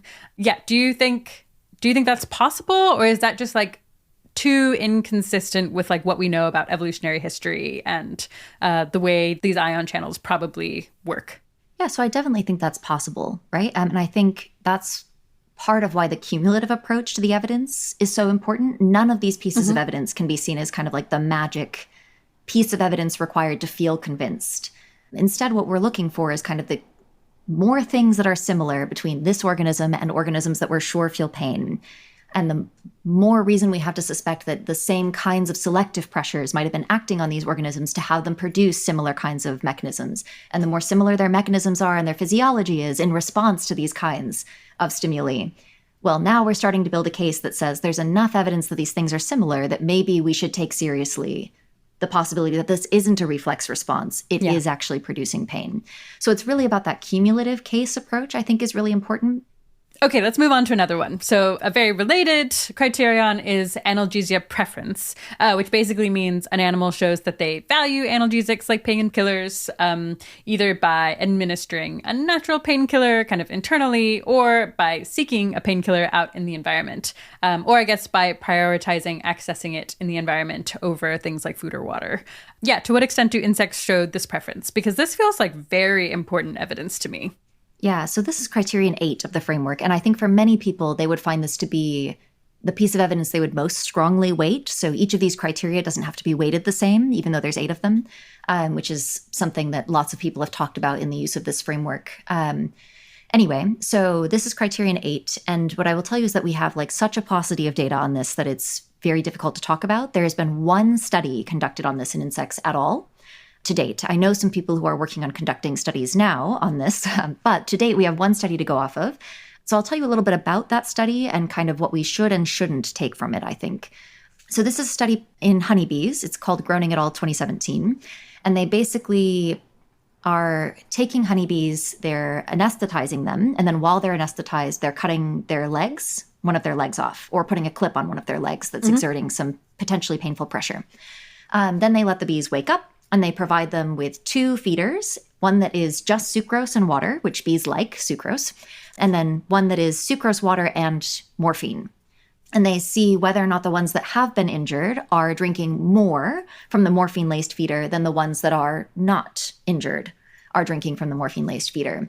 And what they find is that there's no preference for the morphine-laced feeder in the injured bees compared to the uninjured bees. And so this suggests there is no analgesia preference in that particular case. Okay, so that's the one study that we have. It does not suggest that insects are able to do analgesia preference. However, there are many things we might critique about this study, and I think those are important things to mention in context for why we might not want to place too much confidence in this single piece of evidence. So the first is, we've already mentioned insects don't have opioid receptors.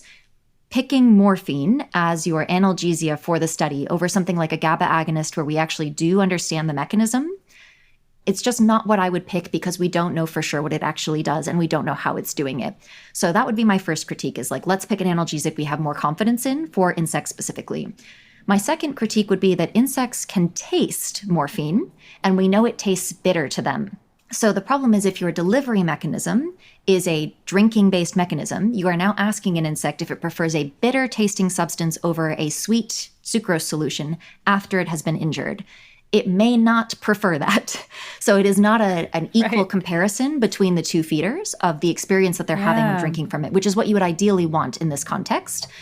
The next piece of critique that I would give is that the insects were not trained to associate the effects, any possible effects of the morphine with drinking from that feeder. So they were just given access to them simultaneously. Now, we expect that drinking morphine doesn't lead to an instantaneous response in the body, right? There is some kind of delay. So let's imagine a bee is injured. It wakes up, it's like, ouch, my leg really hurts. It goes over to the first feeder that it sees and it starts to drink from that feeder. And it's like, oh, yuck, this tastes terrible. I'm not drinking from this feeder. It goes over to the other feeder, starts drinking from that one, and is like, oh, this is pretty great. And as it's drinking from that feeder, the effects of the morphine start to hit, if there's effects at all. Now the bee has learned to associate the other feeder with the effects of the morphine, not the morphine feeder.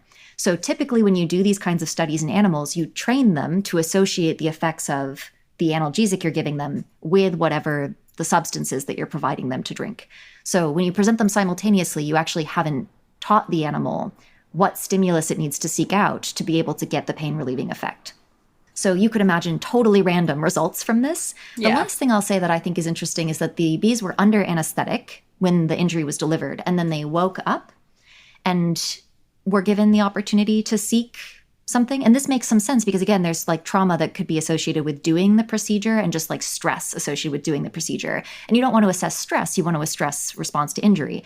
But you can imagine, again, the insect injury can clot very quickly. And we don't know whether or not there's actually pain from injury when the injury happens in insects or after the injury has clotted in insects. Both of these time points are unknown to us right now. Right. So we're assessing something we're not sure is painful with a substance that we're not sure is pain relieving in a way where we haven't trained the animal to know that this is a pain relieving substance with that stimulus. I don't see this as particularly compelling evidence against insects being able to fulfill criterion 8, but I don't have any evidence that they do either. Okay, so that does seem like weak evidence in either direction at best. And it sounds like that's all we know. So we basically don't have much information at all on this maybe pretty important criterion. So yeah, noted that is a weakness. For sure. Another criterion is flexible self-protective behavior. And first, I have a guess at what that means, but can you spell it out? Yeah, so this is basically a behavior that we can reasonably expect will be protective in response to an injury of specifically that body part. So not just like increased grooming of the whole body in response to being injured, but increased grooming of specifically the area that was injured. And then, again, typically, so flexible in response to the timeline of injury or something like that, and then directed specifically at that site. Okay. And what does the evidence say on this with respect to insects?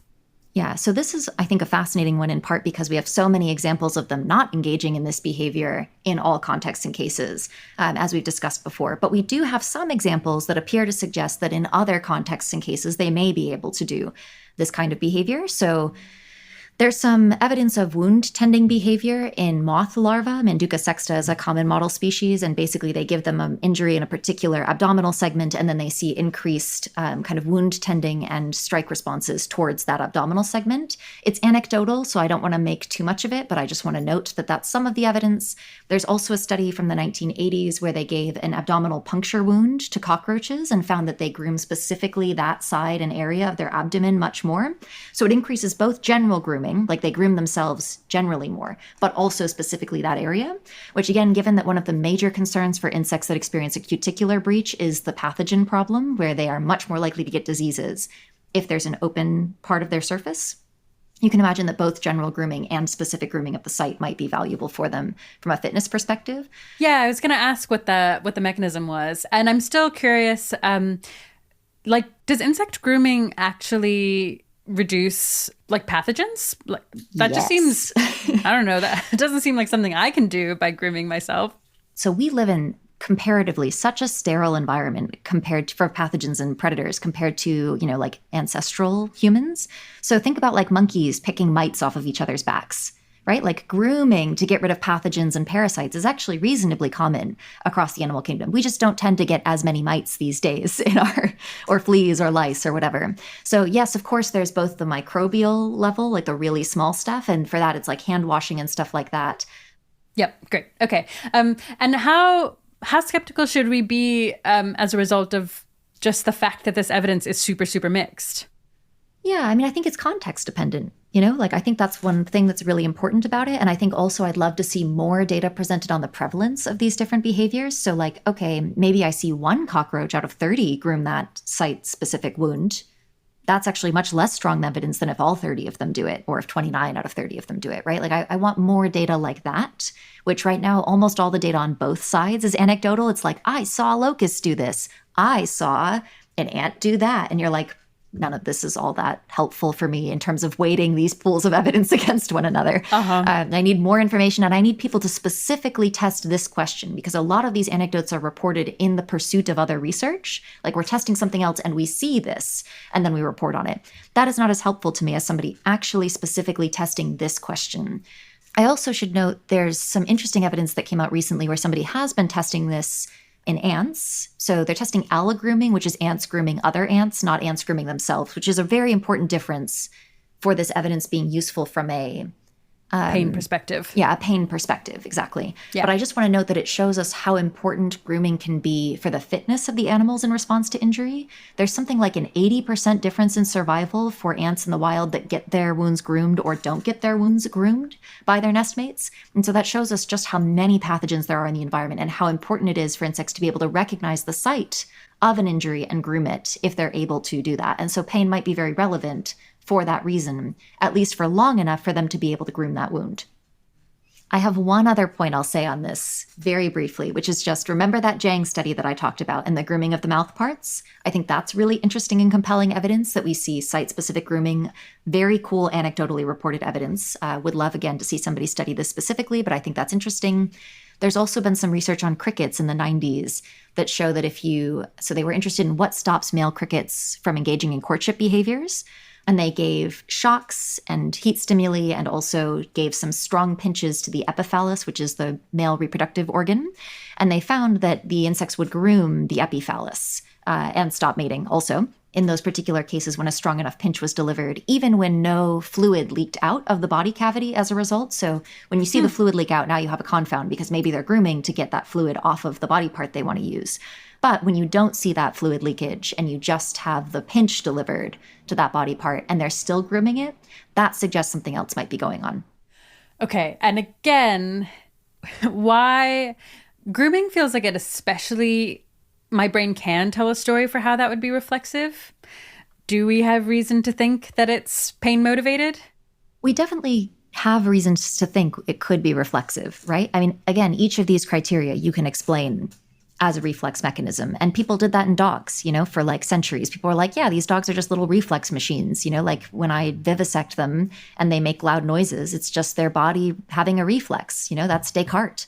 He was very convinced that vertebrate mammals that were not humans did not have minds like we have minds and did not feel pain the way we feel pain. So again, I think it's a question of accumulating a large enough number of objective proxies with similar enough mechanisms that we should start to be worried. And I worry that we are often interested in explaining things as a reflex. And that is one simplest explanation. But another simple explanation is all of these things are showing up mechanistically similar and induce similar fitness relevant behaviors and have underlyingly similar neurobiological structures to some degree. At what point do we say the simplest explanation is that probably this is producing a similar kind of experience? There are two ways to cut that simplicity question. And one thing I think we often do is we think, well, if the insects are sentient, then too much of life is sentient. I mean, that's everybody, right? That's all of life if the insects are sentient. But we're forgetting how much other life there is out there that is succeeding without, we think, being sentient. The vast majority of species and individual organisms out there in the world do not even have nervous systems at all. Bacteria make up the vast majority, we believe. At this time, the best evidence suggests, although I will tell you the microbiologists are having a conversation about what it even means to be a species. So don't come at me, microbiologists. I know it's complicated. So including insects in our group of organisms that might plausibly be sentient doesn't actually expand in terms of our whole conception of life that much. Who makes the cut? We are missing from our view a large portion of who is alive. Yes, I hear that. I'm very tempted to dig into it more, but for the sake of time, let's talk about our last two criteria. Both are behavioral and not your area of expertise. One is motivational tradeoffs. The other is associative learning. Yeah, briefly, can you explain what motivational tradeoffs are? Yeah, so in this paper, we were looking specifically for nociceptive motivational trade-offs. So this is any time there's two competing motivations modulating the nociceptive response. So for example, the organism needs to acquire food, and to do that, it needs to cross some, nociceptive barrier, like a shock barrier or something like that. And these trade-offs tend to indicate that pain is more flexible or context-dependent and thus might occur in the brain. That's the idea, especially if the two stimuli are not presented simultaneously, and so they rely on like memory or something like that for the animal to be able to make that trade-off. It suggests there's some internal common currency that the animal is using that might be affective states. Yeah. Yep, that makes sense. And then to what extent did the insects you looked into here display some of those? Yeah, so very little evidence on this one as well. Several of the behavioral criteria just haven't been studied that much in insects, adults or juveniles. There have been a couple of studies in fruit fly adults and a study in bumblebee adults that we can look at. Generally, what they suggest is that they may be able to perform these trade-offs and using memory instead of just simultaneous presentation of stimuli, and also with these trade-offs being somewhat graded. So like if you change the sucrose concentration from 10% to 40%, you might get different responses from the animal. So it's not just like sucrose at all versus pain. It's sucrose of a particular concentration versus pain. But I would say that a lot more research here is required, for sure. Okay. We're not finding insects that clearly don't do this. We're just finding very few studies on the question at all. Exactly. Okay, then let's move to the next one, associative learning. This is just where an animal learns to associate some noxious stimuli, like an electric shock, with a neutral stimuli, like, a smell. What's the story for why associative learning is thought to be indicative of capacity for pain? Yeah, so the adaptive value of this is thought to be something like if you can learn from an aversive experience, it allows you to avoid that experience in the future, right? You touch that hot stove, you learn to avoid touching the hot stove because you have associated touching this thing with the pain. Now you are better prepared to not touch the other hot stoves that you come across in your life, and your fitness in theory improves, and you pass on more of your information to your genetic information to the future generations, and they are more successful, and so on and so forth. And so evolution selects over time for organisms that are capable to do this kind of associative learning. So we look at all the evidence for associative learning, from the most basic to the most complex we could find in insects, but the more complex types are generally considered to be better evidence for sentience and conscious awareness. So even though we document, and most of the studies that have been done have documented classical conditioning all over the insects, we also looked for evidence of those more complex forms that might provide better evidence. Okay, yep, nice. And what broadly did the evidence say? Yeah. First of all, basically, associative learning, super widespread in insects. This is super, super common. Nobody's surprised by that who studies insects. In the adults, we know they do associative learning. Their mushroom bodies are super important for it. NBD. But what about those more complex forms of associative learning? That seems more interesting to us. So things like trace conditioning, right? So trace conditioning is this idea that you can provide a time interval between your two stimuli, instead of kind of having them overlap, which is delay conditioning. They're both forms of classical conditioning. Delay conditioning, the stimuli overlaps, you're presenting them simultaneously. The other one, you're having a delay, a time interval between them. It's confusing to me that the one that is called delay conditioning does not have the delay in it. So trace conditioning requires subjects to keep track of that delay between the two stimuli. And there's some idea that this requires conscious awareness of the stimuli and also the interval of delay. What's really interesting here is that insects can actually be faster than vertebrates at this kind of learning, and several studies have demonstrated in the fruit flies, both looking at kind of odor-related paradigms, but then also paradigms that are using visual information. And we find in both of those paradigms that flies can learn even with these trace intervals, although they don't seem to learn the duration of the interval from at least that particular study. So there's some evidence that they're capable of doing trace conditioning, although, again, more research outside of just fruit flies would be needed, and also figuring out more about whether they can learn that interval would be good. Yep. Yeah. So many questions, but for the sake of time and for the sake of ending the suspense that everybody has been feeling to this point, after all of this research, which insects orders would you bet on feeling pain? Maybe I shouldn't phrase it that way either. I guess what I could answer is the question, which insects do we have the strongest evidence for the plausibility of their pain experience? How about that? So, which ones am I more confident in based on the accumulation of evidence using this framework? So first of all, adults definitely more than juveniles, because we have so little information, like so little data to go off of on the juveniles, and their nervous systems, especially in the holometabolists, complete metamorphosizing ones, are under development. And so there's reasons to think that especially early instars might not be as capable of things like even basic sensory integration potentially. So adults more than juveniles for sure. That said, when we look at the orders that we researched, the Blatodia, which is our cockroaches and our termites, and our Diptera, which are our flies and mosquitoes, pop out as having that 6 of 8 criterion. The original study done by Jonathan Birch's group showed that for decapod crustaceans, they meet 5 of 8 criterion, and cephalopods, your octopuses, meet 7 of 8 criterion to the same level of confidence. So these guys are right in between your decapods and your cephalopods in terms of accumulation of evidence at the adult life stage. And for the remaining 2 criterion for those groups, we just don't have any research at all. So not a single study to point us one direction or the other. Okay. So obviously we should fill in those evidence gaps quickly. But I would say the reason those 2 pop out is just because they contain model species. So the fruit fly in the Diptera is studied for all kinds of things. And then the American cockroach has been a pretty good study system for nociceptive neurobiology for a long time as well. And so they pop out not necessarily because they're actually more likely to be sentient than the other orders, but just because they're studied more frequently for these kinds of characteristics. Oh, how annoying to go through all of that effort and then to have the end result reflect more about the research done on insects and why and which insects are valuable to human researchers. Must be really frustrating. Yeah, although not too surprising. Once we got that result, I was like, oh, of course, this makes total sense, because this question has been really understudied in this group, and this group's so diverse that, of course, the research on this topic has almost happened by accident in service of other human goals in these particular model species. I think what was surprising to me was that the bees, ants, and wasps, which, I mean, hymenopteran bias showing over here as a person who studied bees, ants, and wasps, but I tend to think of them as really cool and really complex and, socially sophisticated and cognitively sophisticated. And so I would have expected that they would just be the best on this framework. Really shine. Yeah, really shine. And I think what that shows us is that they aren't studied as much on the affective dimension, more on the cognitive dimension. So yes, they are extremely cognitively sophisticated, and people have studied a lot about their behaviors and their cognition, but they haven't studied as much about their capacity for things like pain. And so that really demonstrates to us that cognition and pain are not at all the same thing.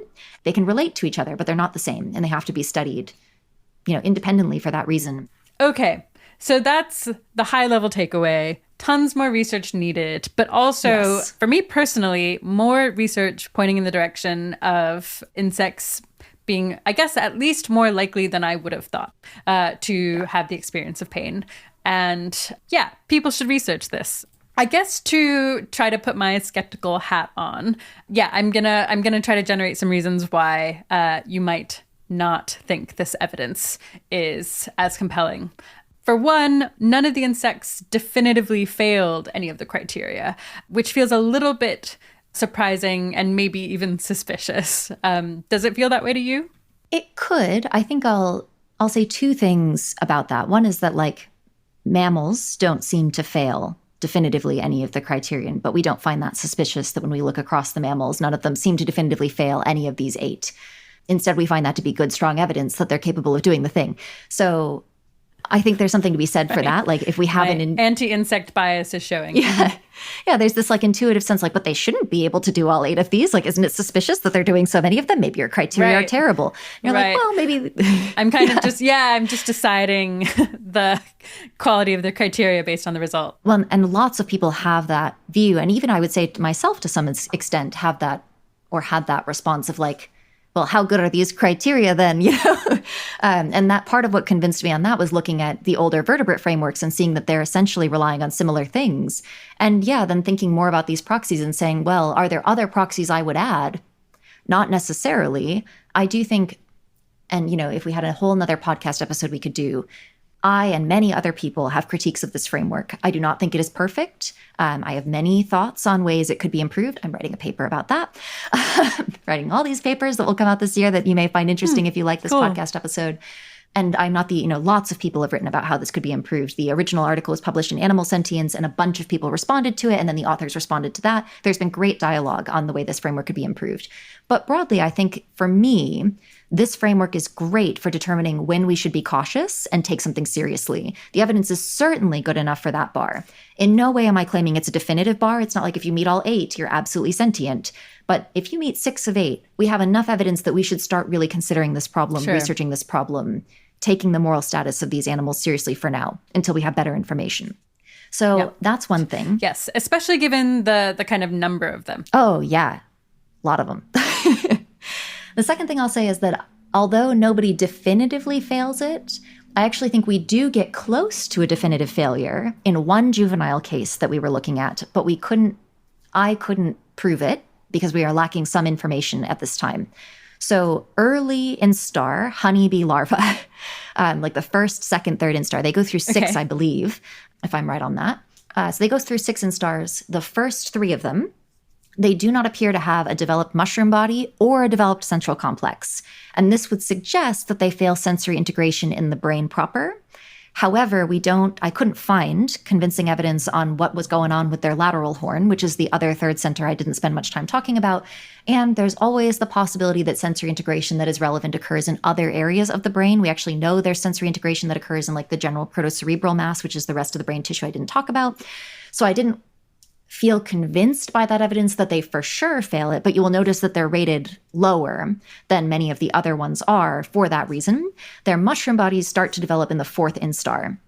Now, one thing that's interesting is that just because honeybees fail it doesn't mean that all bees and Hymenoptera fail it at early instars, or that other insects fail it at early instars that are holometabolists. So remember, our hemimetabolous insects already have their mushroom bodies from that first instar, so they're already in on having sensory integration, even from a very early stage. For other holometabolous insects, we actually do see that they have one or the other of those regions from an early instar as well. So beetles, for example, many species have prolegs, which are these little tiny, not official legs that they have in the larval stage. And they do that so they can move around much more easily. Things like caterpillars and beetles want to be able to move around in many cases. Things like honeybee larvae have no need to go anywhere while they're developing. They just hang out in the cell in the hive. So those ones that have those prolegs actually have some development of their central complex, which is that navigation center that I mentioned that does sensory integration, in their first instar. And this makes some sense. They got to navigate. Honeybee larvae do not need to navigate. They hang out where they are. They have many fewer what we call action selection opportunities. So you might imagine actually that for organisms that are more independent at the juvenile life stage, like caterpillars that are, eating plants in the wild, or beetles that need to move around as larvae, they may have more developed sensory integration centers earlier than things like honeybees that literally just hang out and get fed by adults until they end up emerging, pupating and emerging. So one thing we could consider looking more into is tracking species that have and don't have these action selection opportunities during development and seeing if that changes when certain parts of their nervous system develop and come online. But that's as close as we get to failure with the evidence we currently have. Okay, so it sounds like at least some sensible pushback on this objection. One that I feel weighing more heavily for me is that it seems like a lot about how much I care about this problem is well, just kind of rides on the degree to which an animal experiences a thing painfully. And maybe, again, this is just size bias where I'm like, it's a tiny bug. Maybe that means it feels tiny pain. But Yeah. But it does seem like we at least would want to know something about the severity, the capacity for severe pain. And if it were less severe, that would seem less bad. Do we have any sense of whether if insects are feeling pain, there's reason to think it's severe or not? So this would be another Nobel Prize winning question to answer.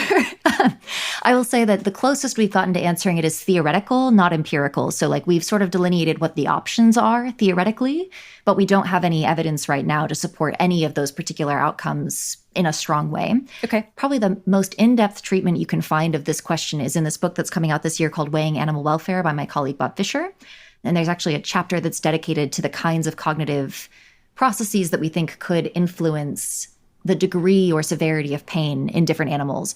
One thing that's challenging, though, and that chapter really explores in depth, is that you could imagine ways that a capacity could both increase or decrease the severity of pain for an animal. So like imagine time travel.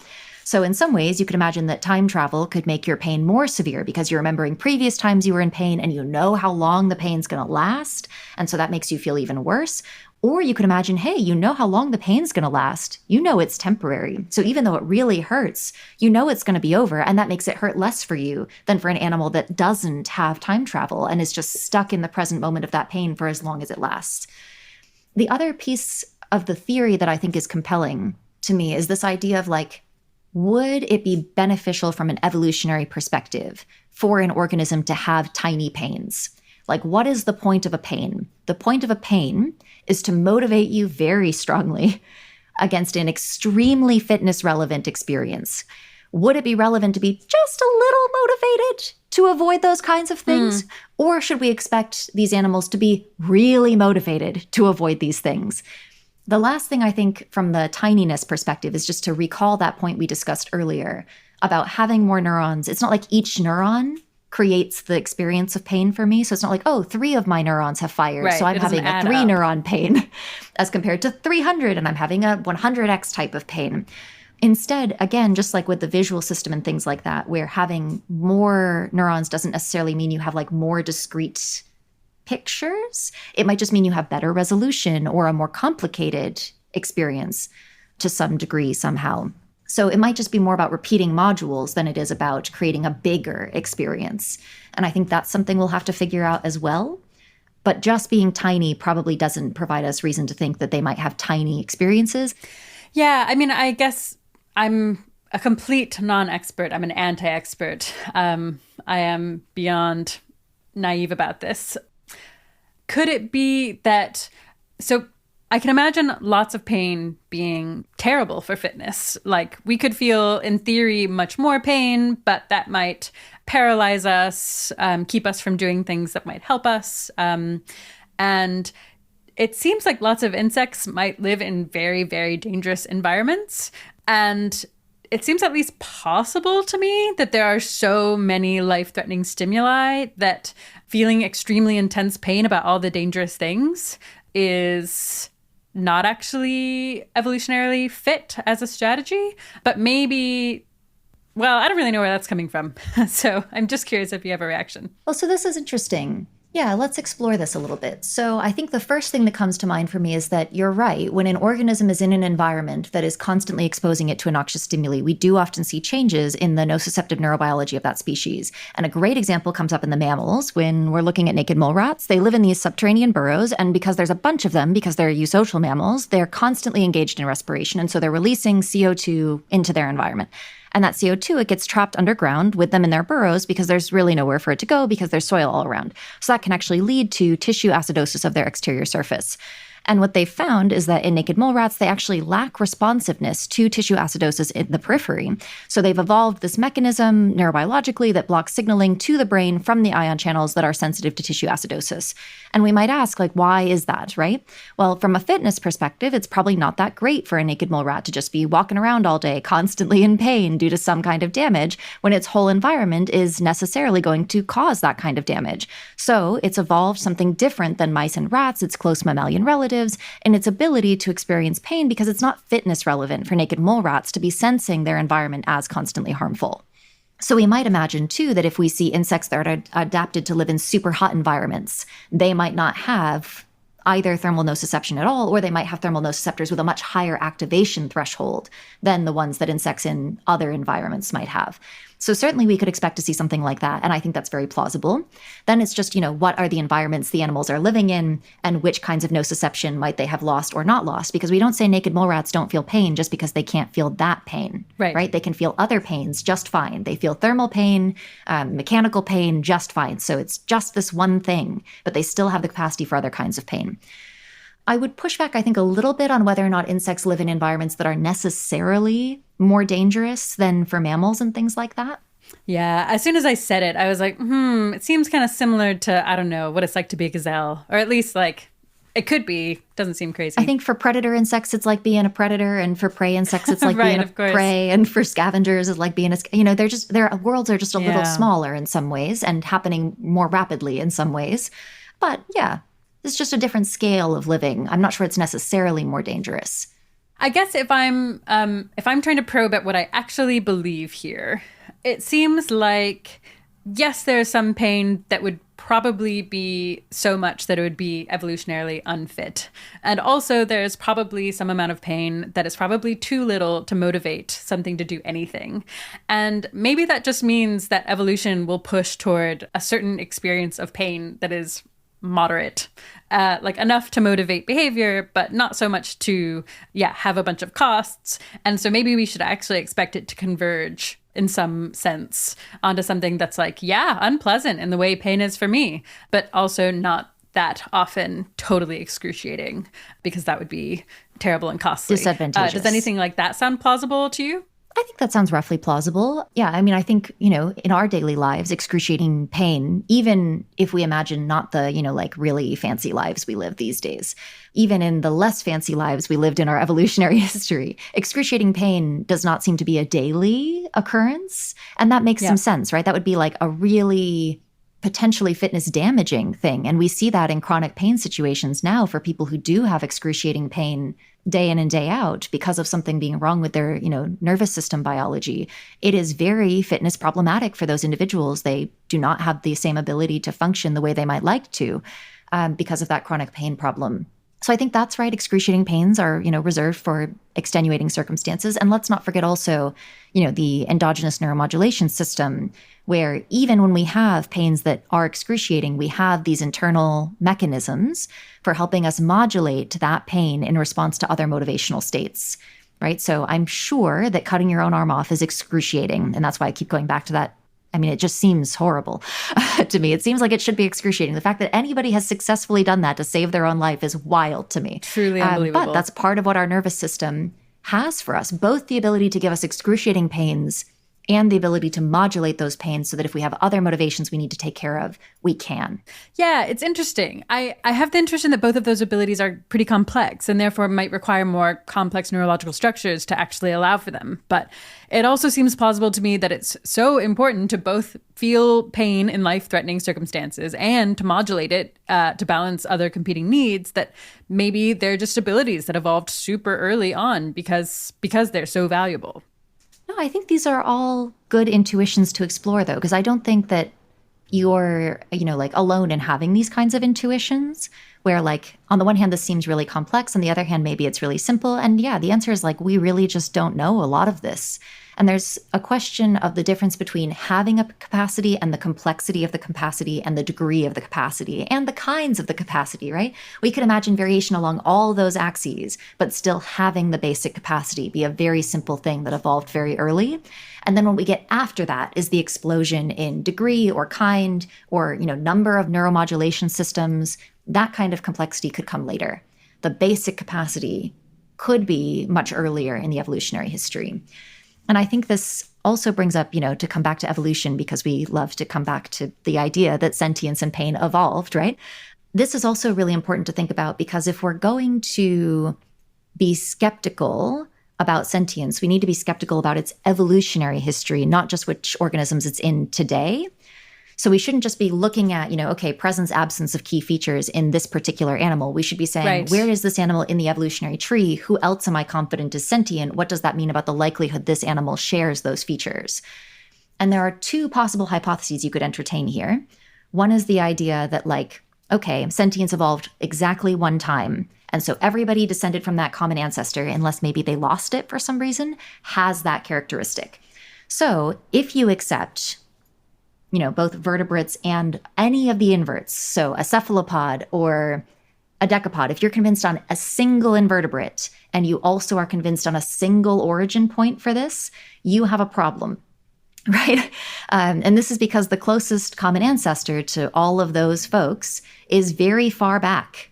And so you're going to have all your insects, all your nematodes, all your decapods, all your annelids, which are another kind of worm, included if you believe that there's one common ancestor and no loss events. Now, maybe you think there's loss events, but now you're talking about multiple loss events because there's so many invertebrates. So you're going to have to justify each of those losses, which you could potentially do. Another possible hypothesis is that sentience evolved multiple times independently in different groups. And I would probably say this is more plausible in my view, in part because we see multiple emergence of things all the time in evolutionary history. So vision is a great example where we know that eyes might have evolved as many as 40 times during animal evolutionary history. And then when we think about the development of eyes, it's crucial to consider how they all generate the same basic function of being able to, see something, even though they may vary in a lot of ways structurally. So for instance, we saw the multiple emergence of what we call these crystalline lenses in the eyes of animals. Some were made from co-opting calcite, others were made by co-opting heat shock proteins, still others were made by co-opting other novel proteins. All of them make these crystalline lenses, right?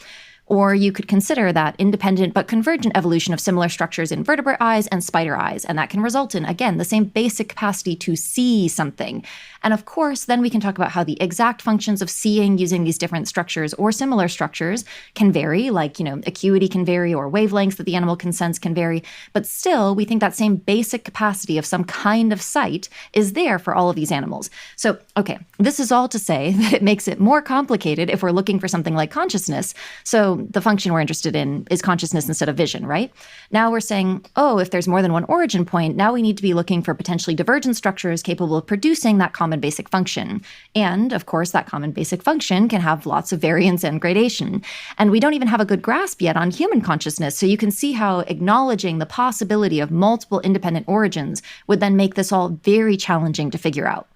But in any case, I think when you look at this from an evolutionary perspective, it's important to consider who's a close relative, who are your common ancestors for that group.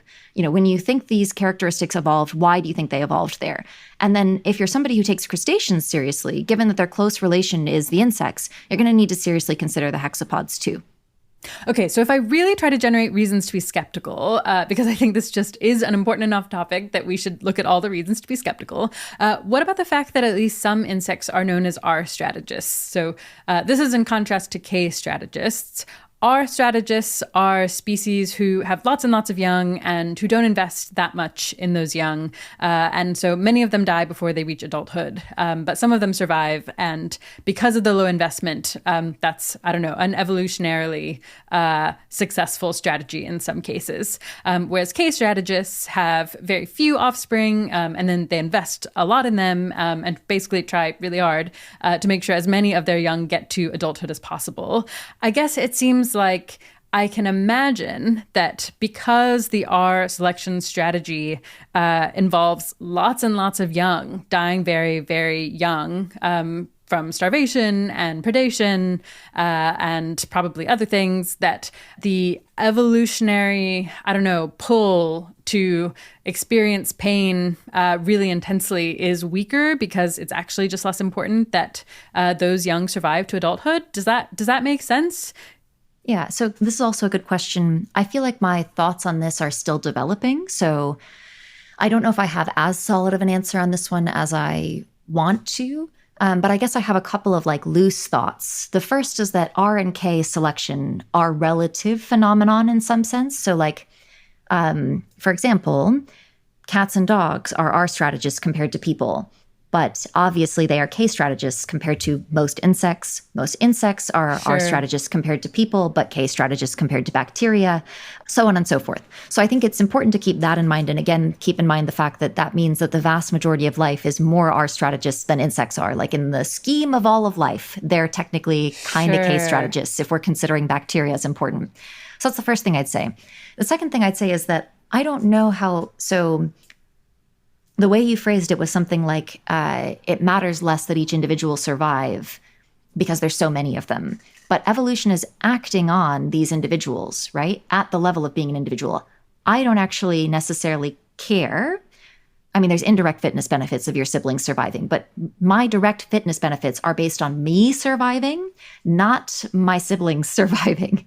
So I want to pass on my own genome, not my brother's genome, to the largest extent I can from an evolutionary perspective, right? I'm saying want here, and what I mean is that, of course, it should be selected for that I pass on as much of my own direct genome as I can, but we're using some colloquial language for clarity. Otherwise, it gets really dense. So what that means is that, for that individual, it doesn't matter that their parents' DNA is surviving by all of these, other offspring that their parents had. They would still, preferentially from an evolutionary perspective, pass on their own genetic code. Is my sense. And so I would say that I don't know that there's any reason to suspect that having large numbers of offspring reduces the selective pressure on any particular individual and thus that individual's experience of its world. Okay, that feels compelling to me. I don't feel like I know enough about this topic to be like, yes, that is a foolproof response. But it makes sense to me. I don't think it's a foolproof response. And I would love to this is one of those areas that I have been thinking about, and I would love to talk more with an evolutionary biologist about, because I also don't consider myself to be an evolutionary biologist. I know about evolution, the same basic way most entomologists are aware of evolution and think it's important for our work, but I'm not an evolutionary biologist by training. And so there's many things about evolution I'm sure that I am not an expert on that could inform my thinking here. And I have several in progress, like I've said, pieces of work that I'm trying to tease apart, things like that multiple emergence hypothesis I mentioned earlier versus the single origin hypothesis and more, because I think evolution is a really missing part of this argument and debate, but I think it's essential that we be putting things in an evolutionary framework. And your question's an important one. And I think probably an evolutionary biologist would inform both of us more about whether or not what I've said is plausible. Yep. Okay, so evolutionary biologists should reach out to Meghan Barrett. Yes. If you're an evolutionary biologist listening to this, come at me. Yes. Yep. Okay. I want to hear from you. Cool. What did I say wrong? Tell me. Nice. Excellent.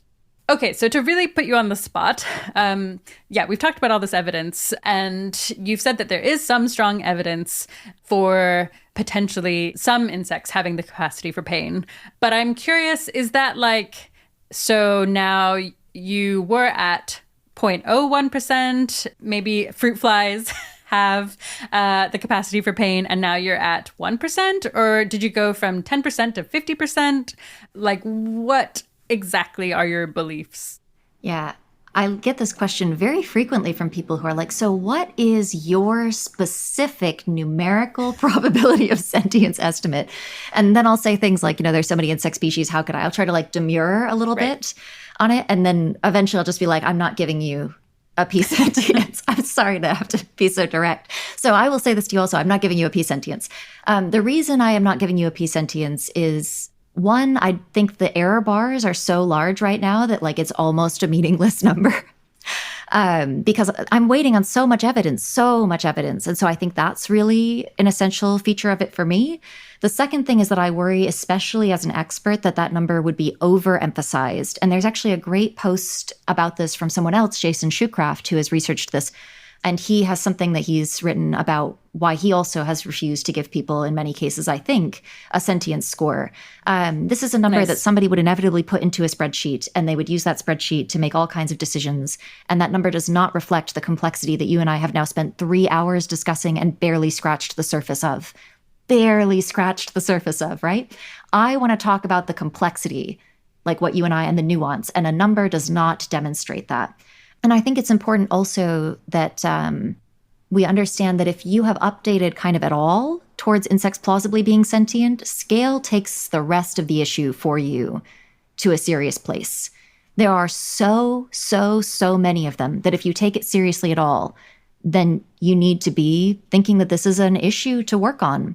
There's been some great work on interspecific tradeoffs and comparisons and moral weights, again, led by Bob Fisher with some input by Jason Shoecraft and others, summed up in that Weighing Animal Welfare book. There's a whole sequence about it. You can also read on EA Forum. A lot of great research went into that, both theoretically and empirically.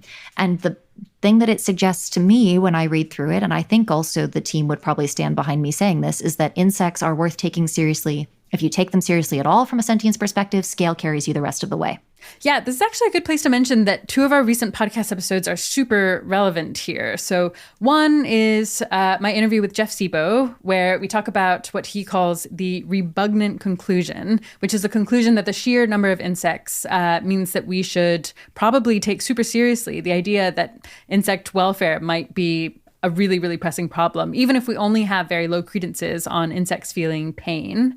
And then another super relevant episode that just came out is with Bob Fisher, and that's on how to compare the moral weight of humans, specific insects, but also other species, kind of given the empirical evidence we have about each being sentient. So if listeners are interested in learning more about these arguments from a more philosophical perspective, I really recommend those.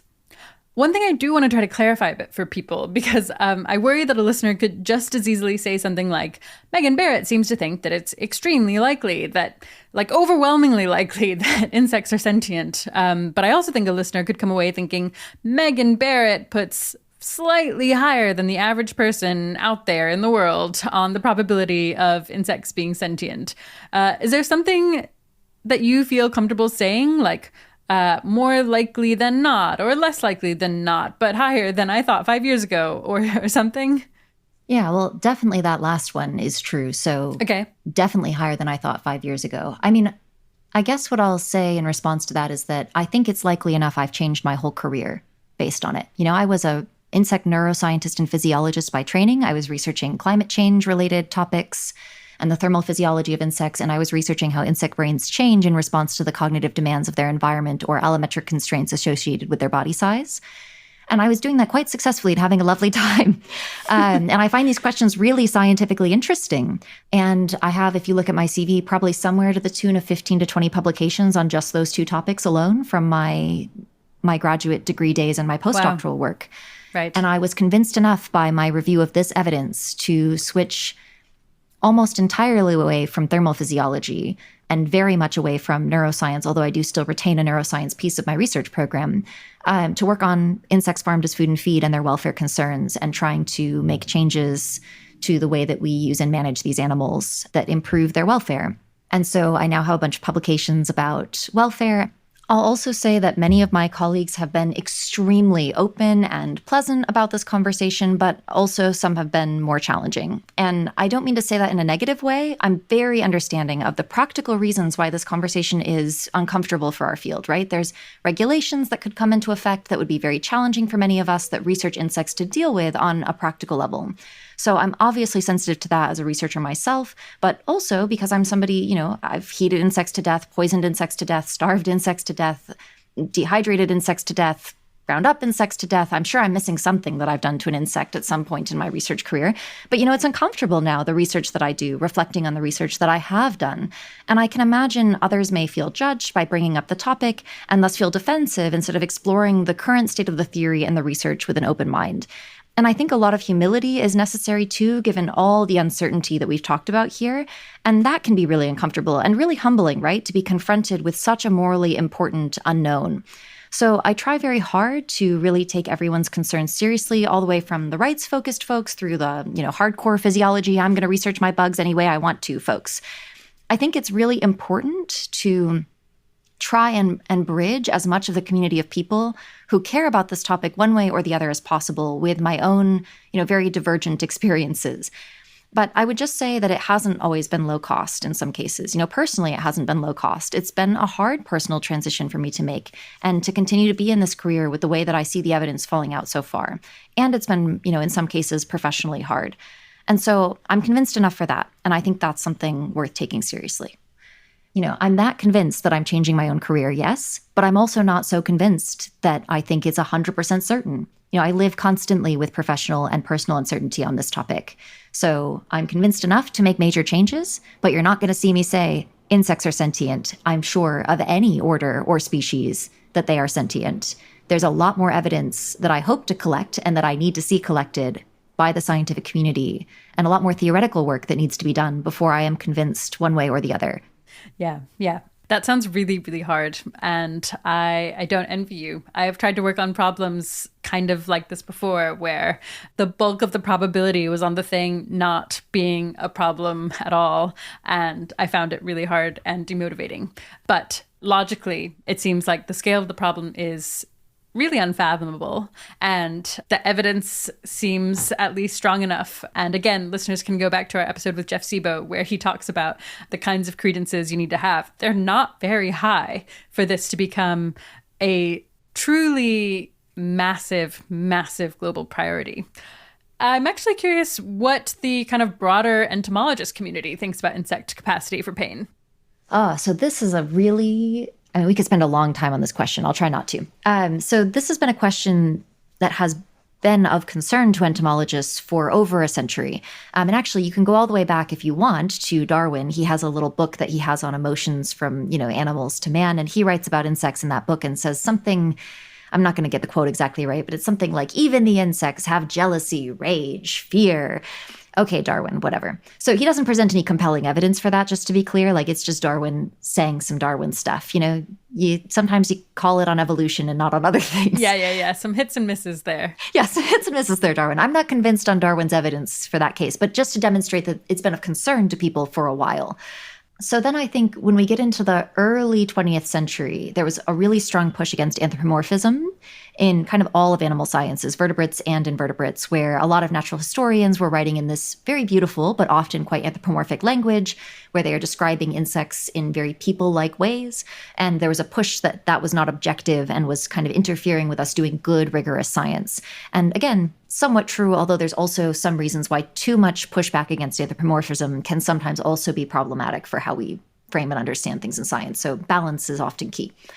So then in that early 20th century period, we see a lot of we don't really know, but we think we're pretty sure not. And a lot of it is based on what we've discussed with mechanical responses or responses to mechanical injury, where, people are taking pictures of ants without their abdomens eating and saying, like, this just doesn't look like an organism that's in pain.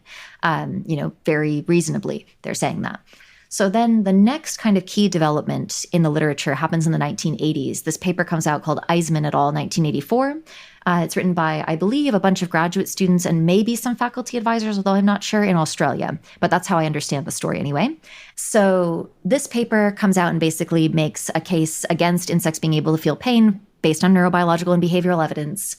Similar categories of neurobiological and behavioral evidence that we find in the Birch framework, to be perfectly honest. Slightly fewer numbers of categories, but same kinds of categories.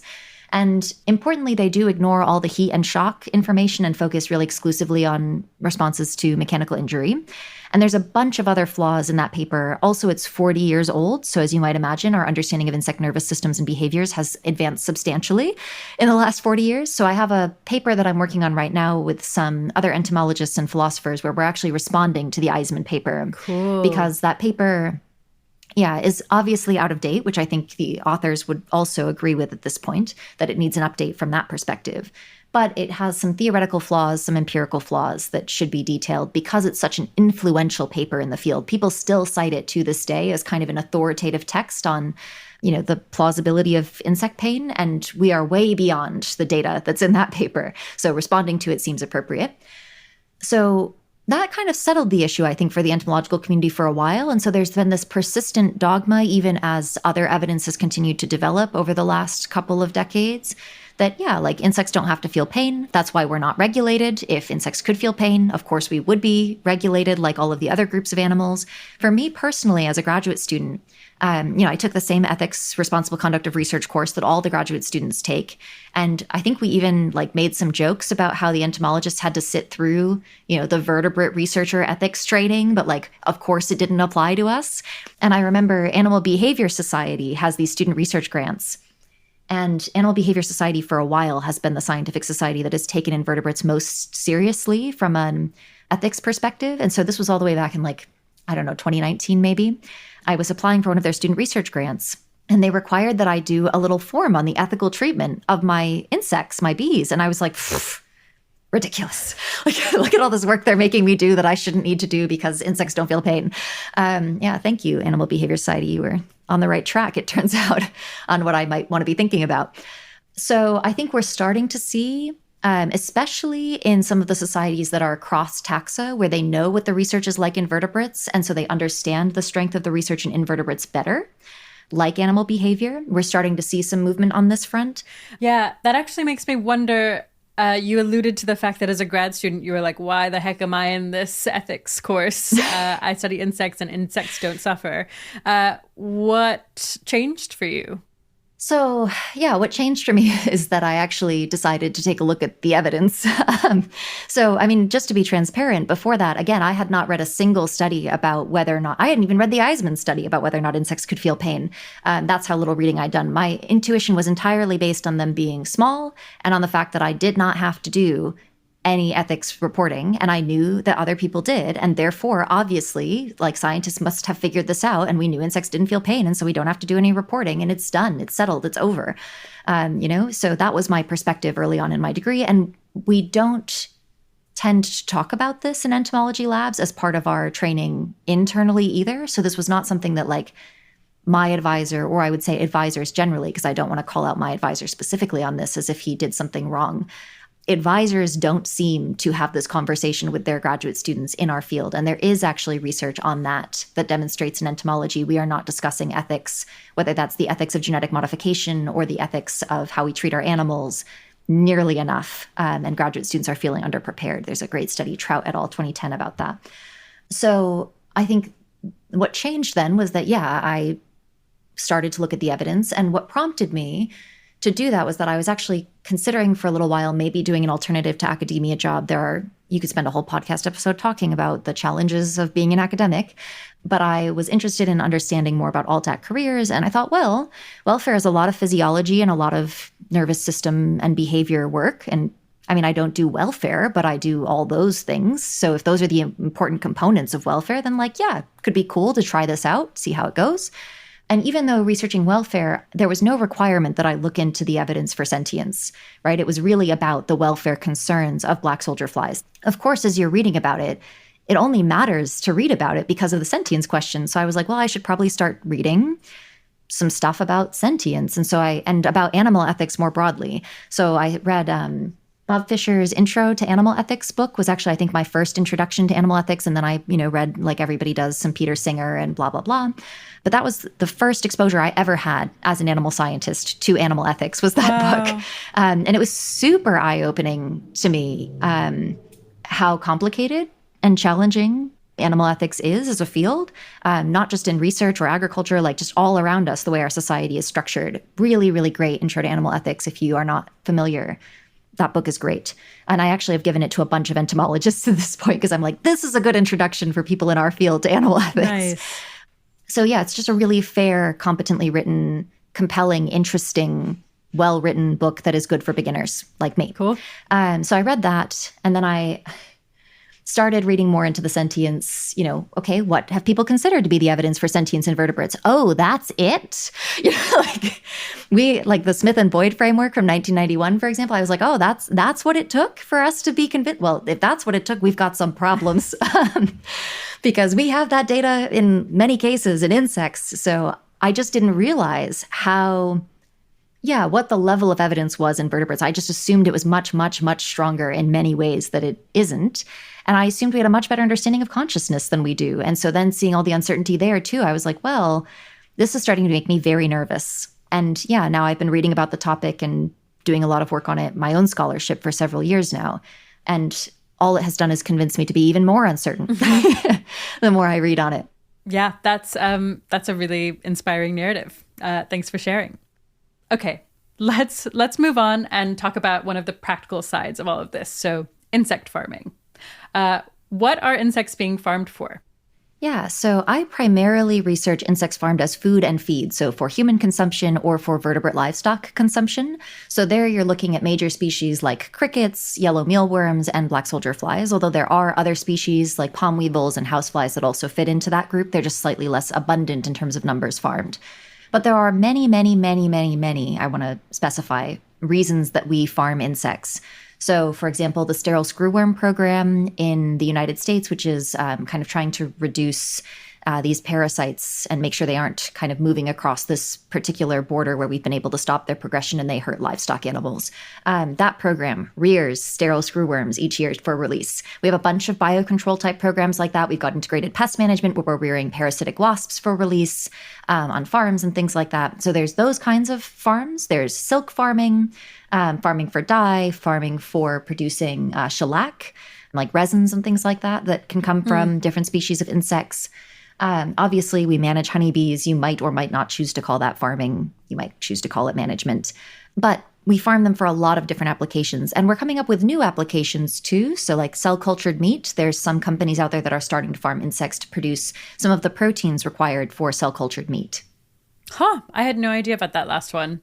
Okay, so it sounds like probably this industry just touches on loads of other industries.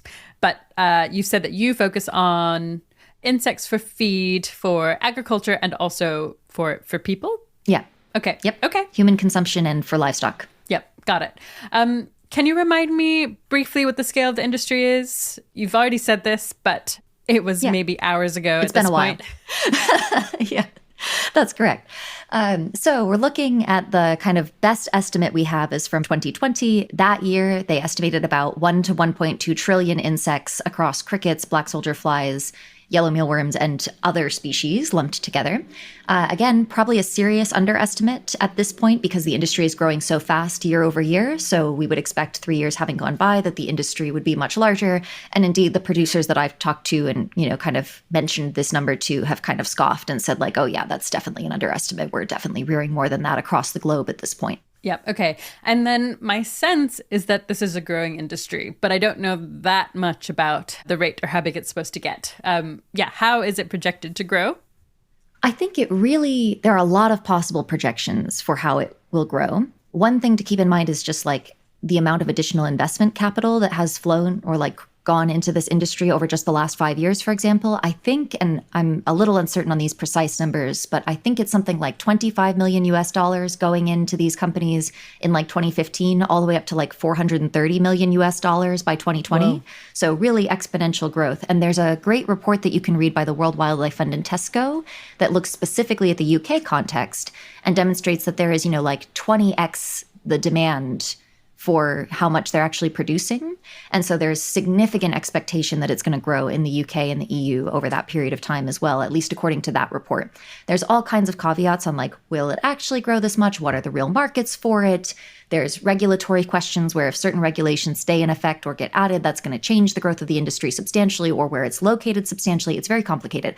But I guess what I'll say is like, again, going back to that 2020 report, in it, they look at kind of one of the biggest possible markets for insects as feed, which is expected to be most of the market because not that many Western nations right now have insects on their list of things people like to eat on the reg.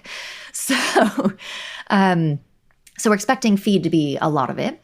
Fish meal replacement is one possible example of a big market segment for this. And the UN has actually estimated we could sustainably replace 100% of fish meal with insect protein potentially.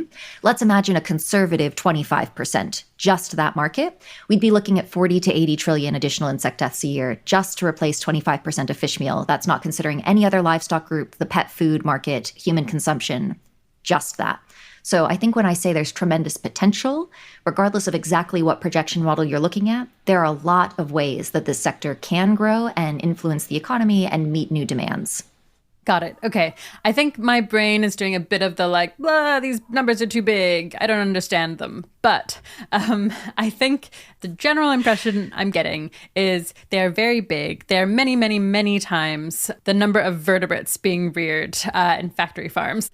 And so to the extent that we've moved at all in the direction of insects being sentient, and to the extent that some listeners care about vertebrate factory farms being a bad place. This seems like much, much larger in scale, maybe much lower in kind of our confidence that these insects are sentient, but like unclear how those compare. It seems like really, really plausible. And maybe you've already done this, but that if you were to do some like back of the envelope math, insect farming would seem like a really, really, really big problem.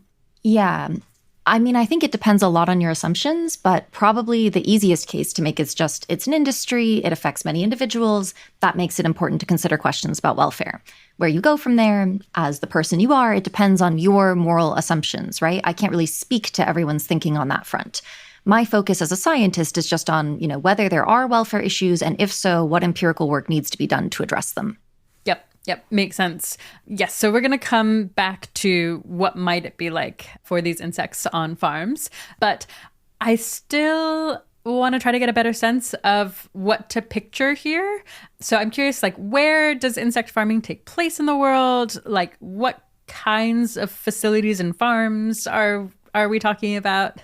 Yeah, so it's a super diverse industry. In part, it's super diverse because, again, remember, we're talking about multiple species of insects. So just like you would never say, like, oh, a cow farm and a chicken farm, or a cow farm and a pig farm look the same and are the same in scale and how they operate, we, of course, would never say a black soldier fly farm, a yellow mealworm farm, and a cricket farm should look the same. Sure.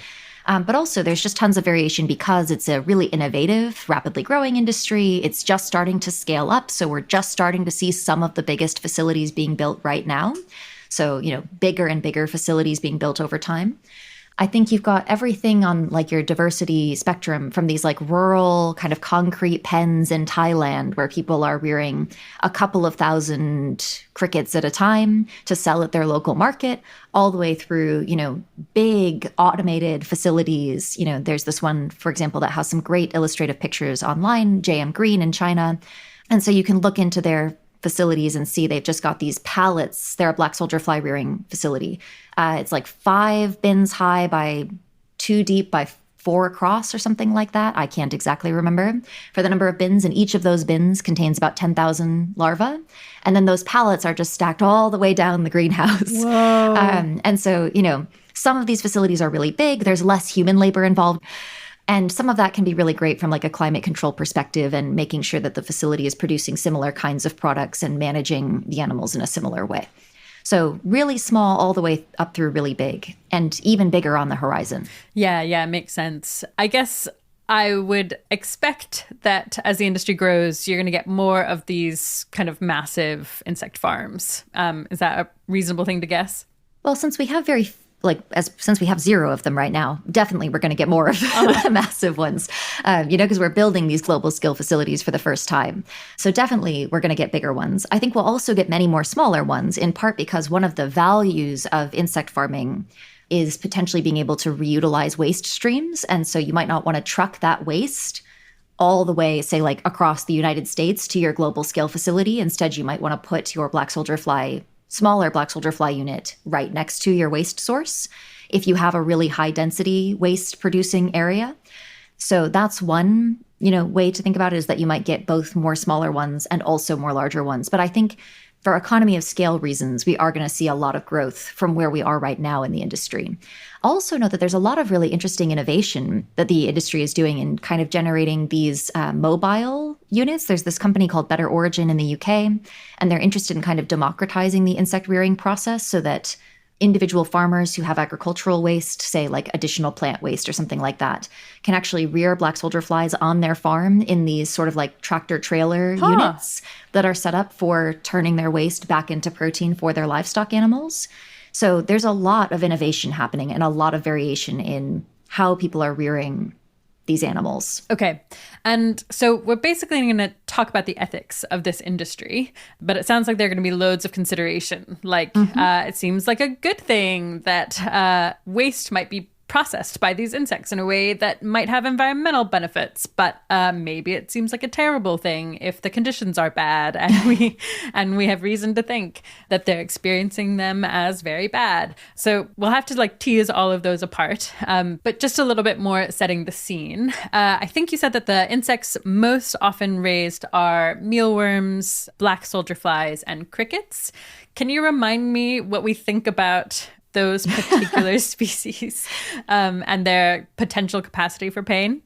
Yeah, so that's a great question. So our black soldier flies are in the Diptera, which, if you recall, is the one that has the fruit flies in it. And so there's a lot more evidence there. We saw they met 6 of 8 criteria at the adult life stage.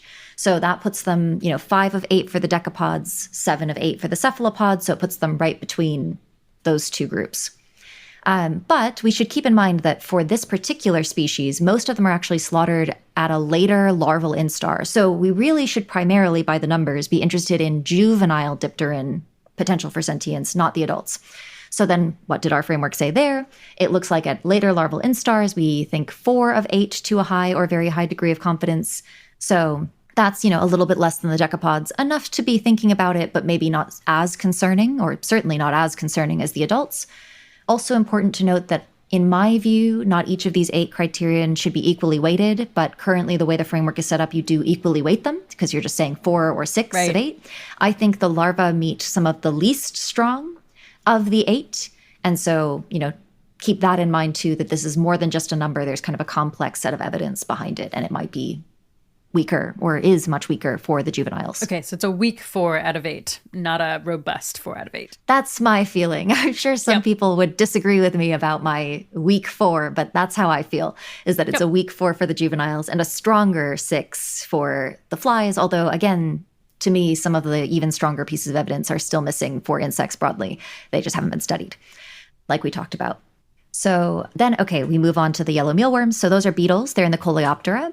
So like we've said before, for both the Blatodia and the Diptera, which are the ones that come out really, really high in the analysis, it's because there's model species that people study nociceptive neurobiology or nocioffensive behavior in.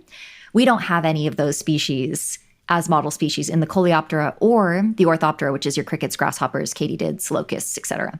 Mm-hmm. So that really hurts them in this analysis because there's just basically very little research to go off of. So for the Coleoptera, for our yellow mealworms, we're seeing about 2 criterion being filled at the adult life stage. And again, that's 2 of the weaker ones, just basic nociception and sensory integration, and only 1 at the later larval instar that we have confidence that they fulfilled to a very high or high degree. Again, the rest of it is just, no research is really being found. Then for the adult Orthoptera, they're fulfilling 3 to a high or very high degree of confidence. And for the nymphs, because they are hemimetabolists, so they don't have a larval instar, they have a nymph phase instead, they meet 2 criterion to a high or very high degree of confidence. So much less evidence in those 2 groups than we had. Although, again, I'll note that we should really think about sentience from an evolutionary perspective. Right. And so there's reasons to think that even though we might not directly have evidence at that time for those orders, if sentience evolved in the ancestor of arthropods, we might expect it to be broadly distributed across many groups. Yeah. It sounds like some key things to remember here are, 1, some of the evidence is weaker than some of the other evidence. And the evidence that we do have for most of these groups, except for the adult flies, etc. category, is on the weaker side. Pushing in the other direction, we have things like these are some of the insects that are more understudied, and so it's not like for good reason that they're missing certain criterion. Right. And also we have this broader thing that's like insects are biologically diverse, but also similar in some fundamental ways that would make you think that if we've got confidence in flies, etc., that's like some decent evidence that it exists in other types of insects. It suggests that it could. Yeah, for sure. We shouldn't be confident it doesn't. Right. Okay, so just adding lots of uncertainty as we think about what to do, how to think about the concept of insects. Cool.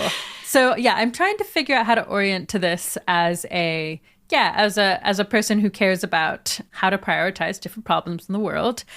And it doesn't sound like you're confident insect farming is, an abomination. It sounds more like you think it's something we should think seriously about before kind of scaling it up to really huge levels.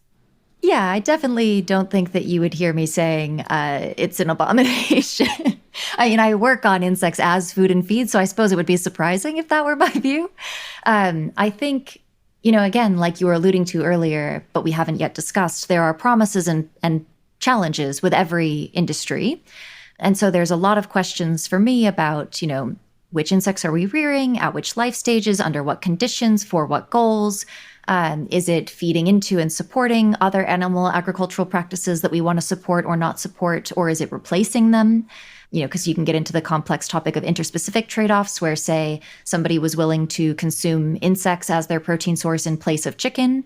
Well, we know a lot about chicken farming, maybe not always being the best. If somebody was willing to replace consuming chickens with some number of insects, there might be a story there about what that interspecific trade-off looks like as well that is worth taking seriously. Then there's questions about the environmental impacts where, we understand that producing more sustainable protein may improve conditions for wild animals. So we might want to take that seriously too, as well as if we can reduce, our arable land practices or our pesticide spraying by reclaiming waste substrates instead of farming additional new plant protein.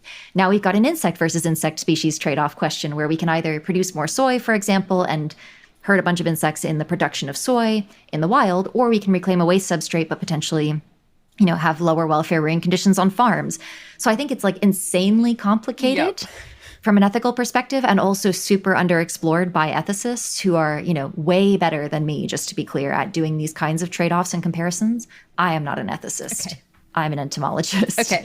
But I think it's really complex. And so the question for me often is how, and how I want to participate in this dialogue is, can I use my skill set and expertise to improve conditions for these animals where I see places that improvements can be made using empirical data? Great. Okay. That all sounds, just extremely reasonable. Let's get into some of the specific conditions so that we have a sense of what kinds of maybe painful situations insects might be in if they are, in fact, feeling pain. Can you give some examples of the kinds of farming practices that you think might be painful for, or I guess otherwise low welfare for at least some insects that are being farmed?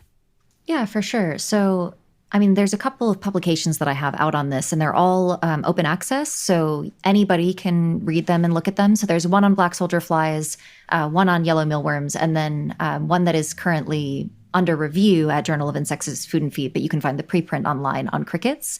So in those reports, we detail at length what kinds of concerns we see for these insect species. And there are both similar ones and different ones, I want to be clear, because just like with cows and pigs, some things they experience are in common across farming practices, like potentially slaughter issues, whereas, a pig is not a cow. There's going to be some things that are bad for pigs in pig farms that are not a problem for cows. So we have the same issue with insects. So some things that I think are pretty in common across the insects are going to be slaughter. So methods that are employed right now are things like boiling and blanching, grinding and shredding, freezing, potentially in air and liquid nitrogen. We have microwaving, baking in sand, baking in the sun, baking in convection ovens. I think that covers most of the methods currently employed. And there's no stunning practices or anesthetics for insects right now that are used in farms broadly. I will say there is one report of a small-scale cricket producer in the UK who uses CO2 to knock out the crickets before slaughtering them. But that is the only report I've seen of that. And certainly it's not common practice. Okay.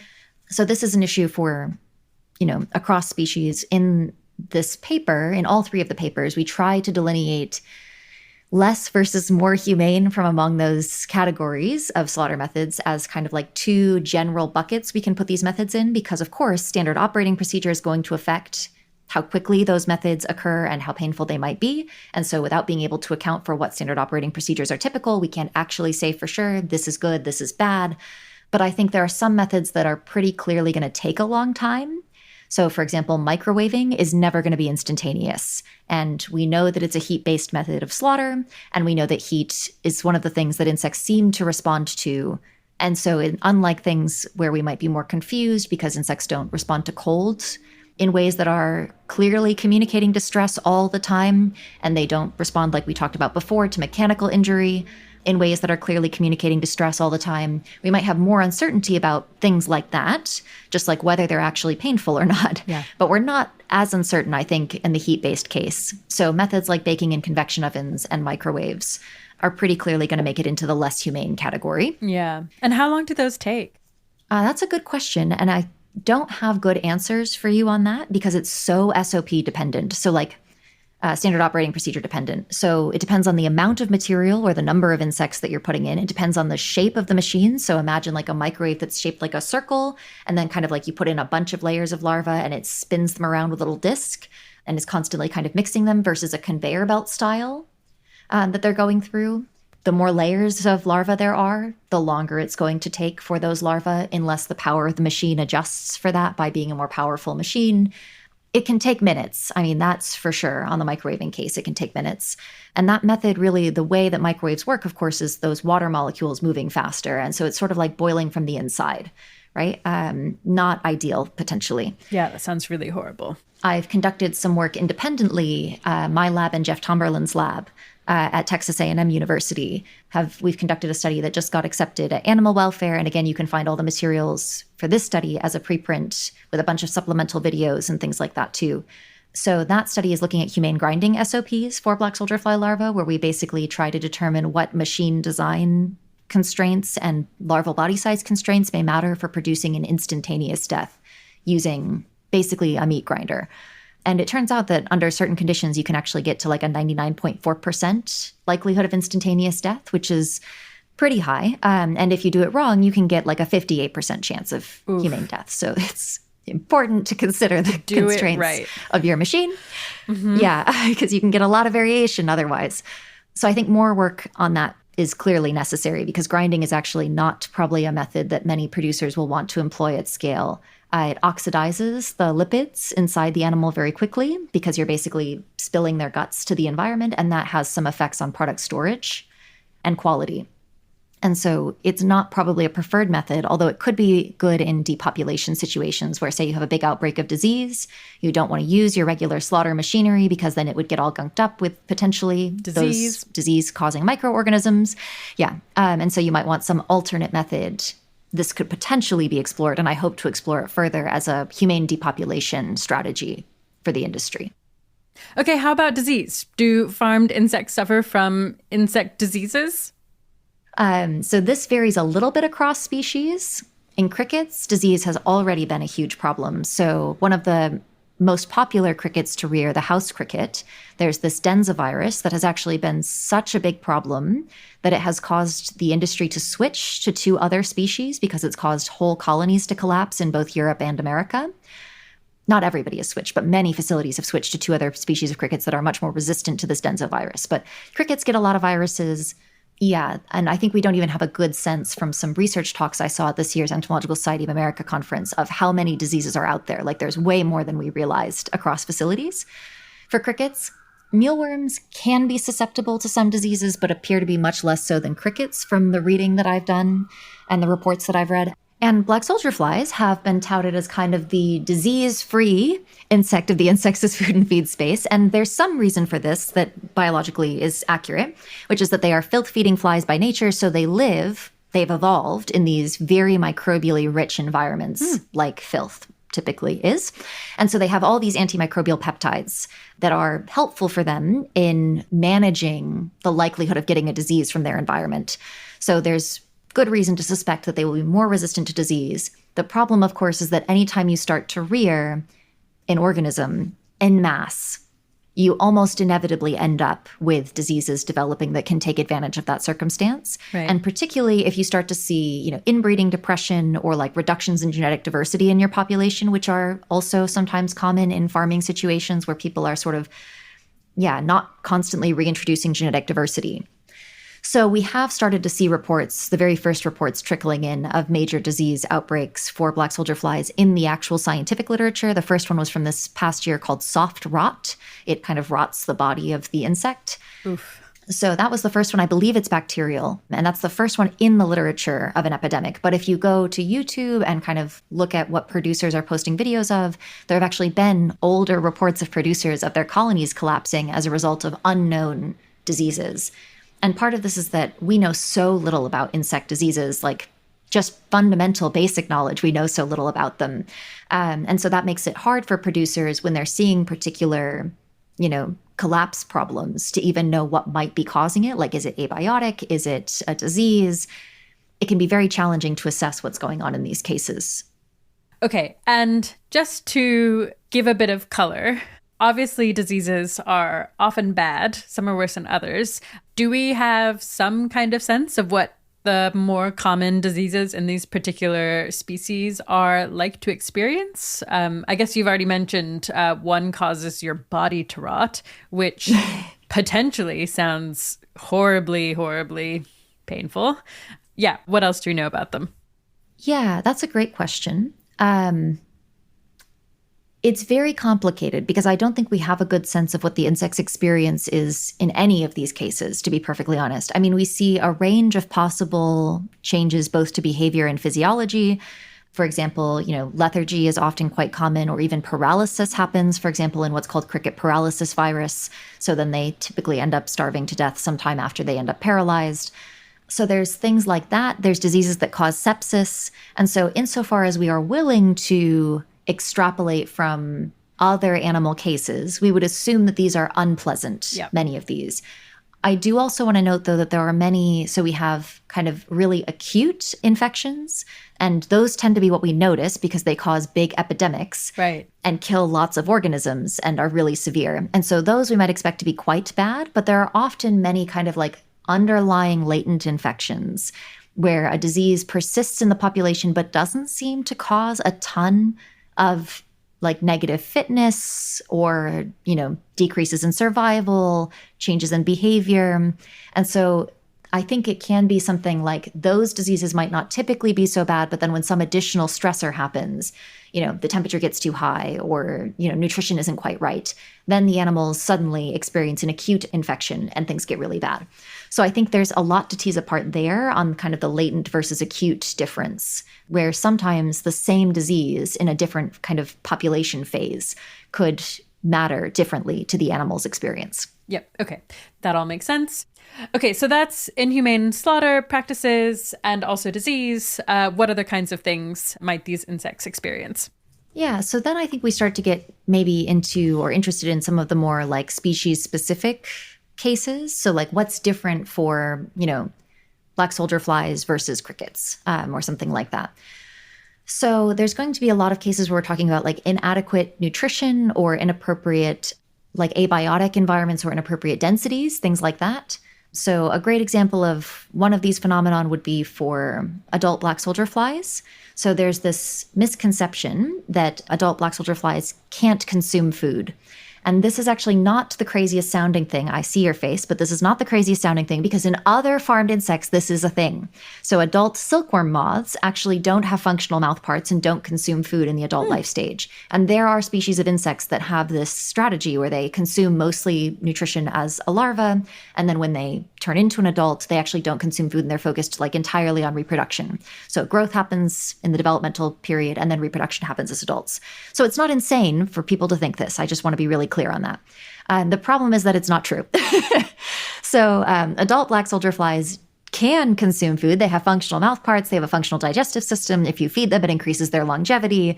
They gravitate towards and consume certain food substrates that are provided to them. They actually even have, from data that my lab is collecting with Ed Waddell, preferences even for certain kinds of nutrients over other kinds of nutrients. So totally capable of eating. So this is at the adult life stage. The challenge here for people who are kind of, or where this misconception came from, I guess I should say, is that the adults will lay eggs before you have to feed them. So if you don't feed them, they will still lay eggs and your colony will still continue. And so this kind of turned into a they don't eat phenomenon. So we're just starting, like I think the first studies on this were like 2016 or so. People started feeding them carbohydrates, like straight sugar. And we're like, hey, they seem to be like eating this sugar. It's like kind of weird. And then they lived a lot longer. Like what's that about? Crazy. So it's a very new field to be thinking about adult black soldier fly nutrition. But what this means is that on farms, they're not typically provided with food, sometimes not provided with water. And this predictably causes them to die over a period of about 8 to 12 days. So that's one species specific practice. Yellow mealworm adults, for example, will not lay eggs if you don't feed them and provide them with an oviposition substrate. Which is an egg-laying substrate. Oviposition is egg-laying. So people feed and provide oviposition substrates to adult yellow mealworms. So that's one example of potentially a species-specific concern for welfare that could potentially be addressed with the right kinds of research once we figure out what's good for these animals to consume, what they prefer to consume. if it changes over the course of, their lifespan, those kinds of things. Another example could be density and crickets. So crickets can be found in high density situations in nature. Think about their, cousins, the locusts. Everybody's familiar with that example.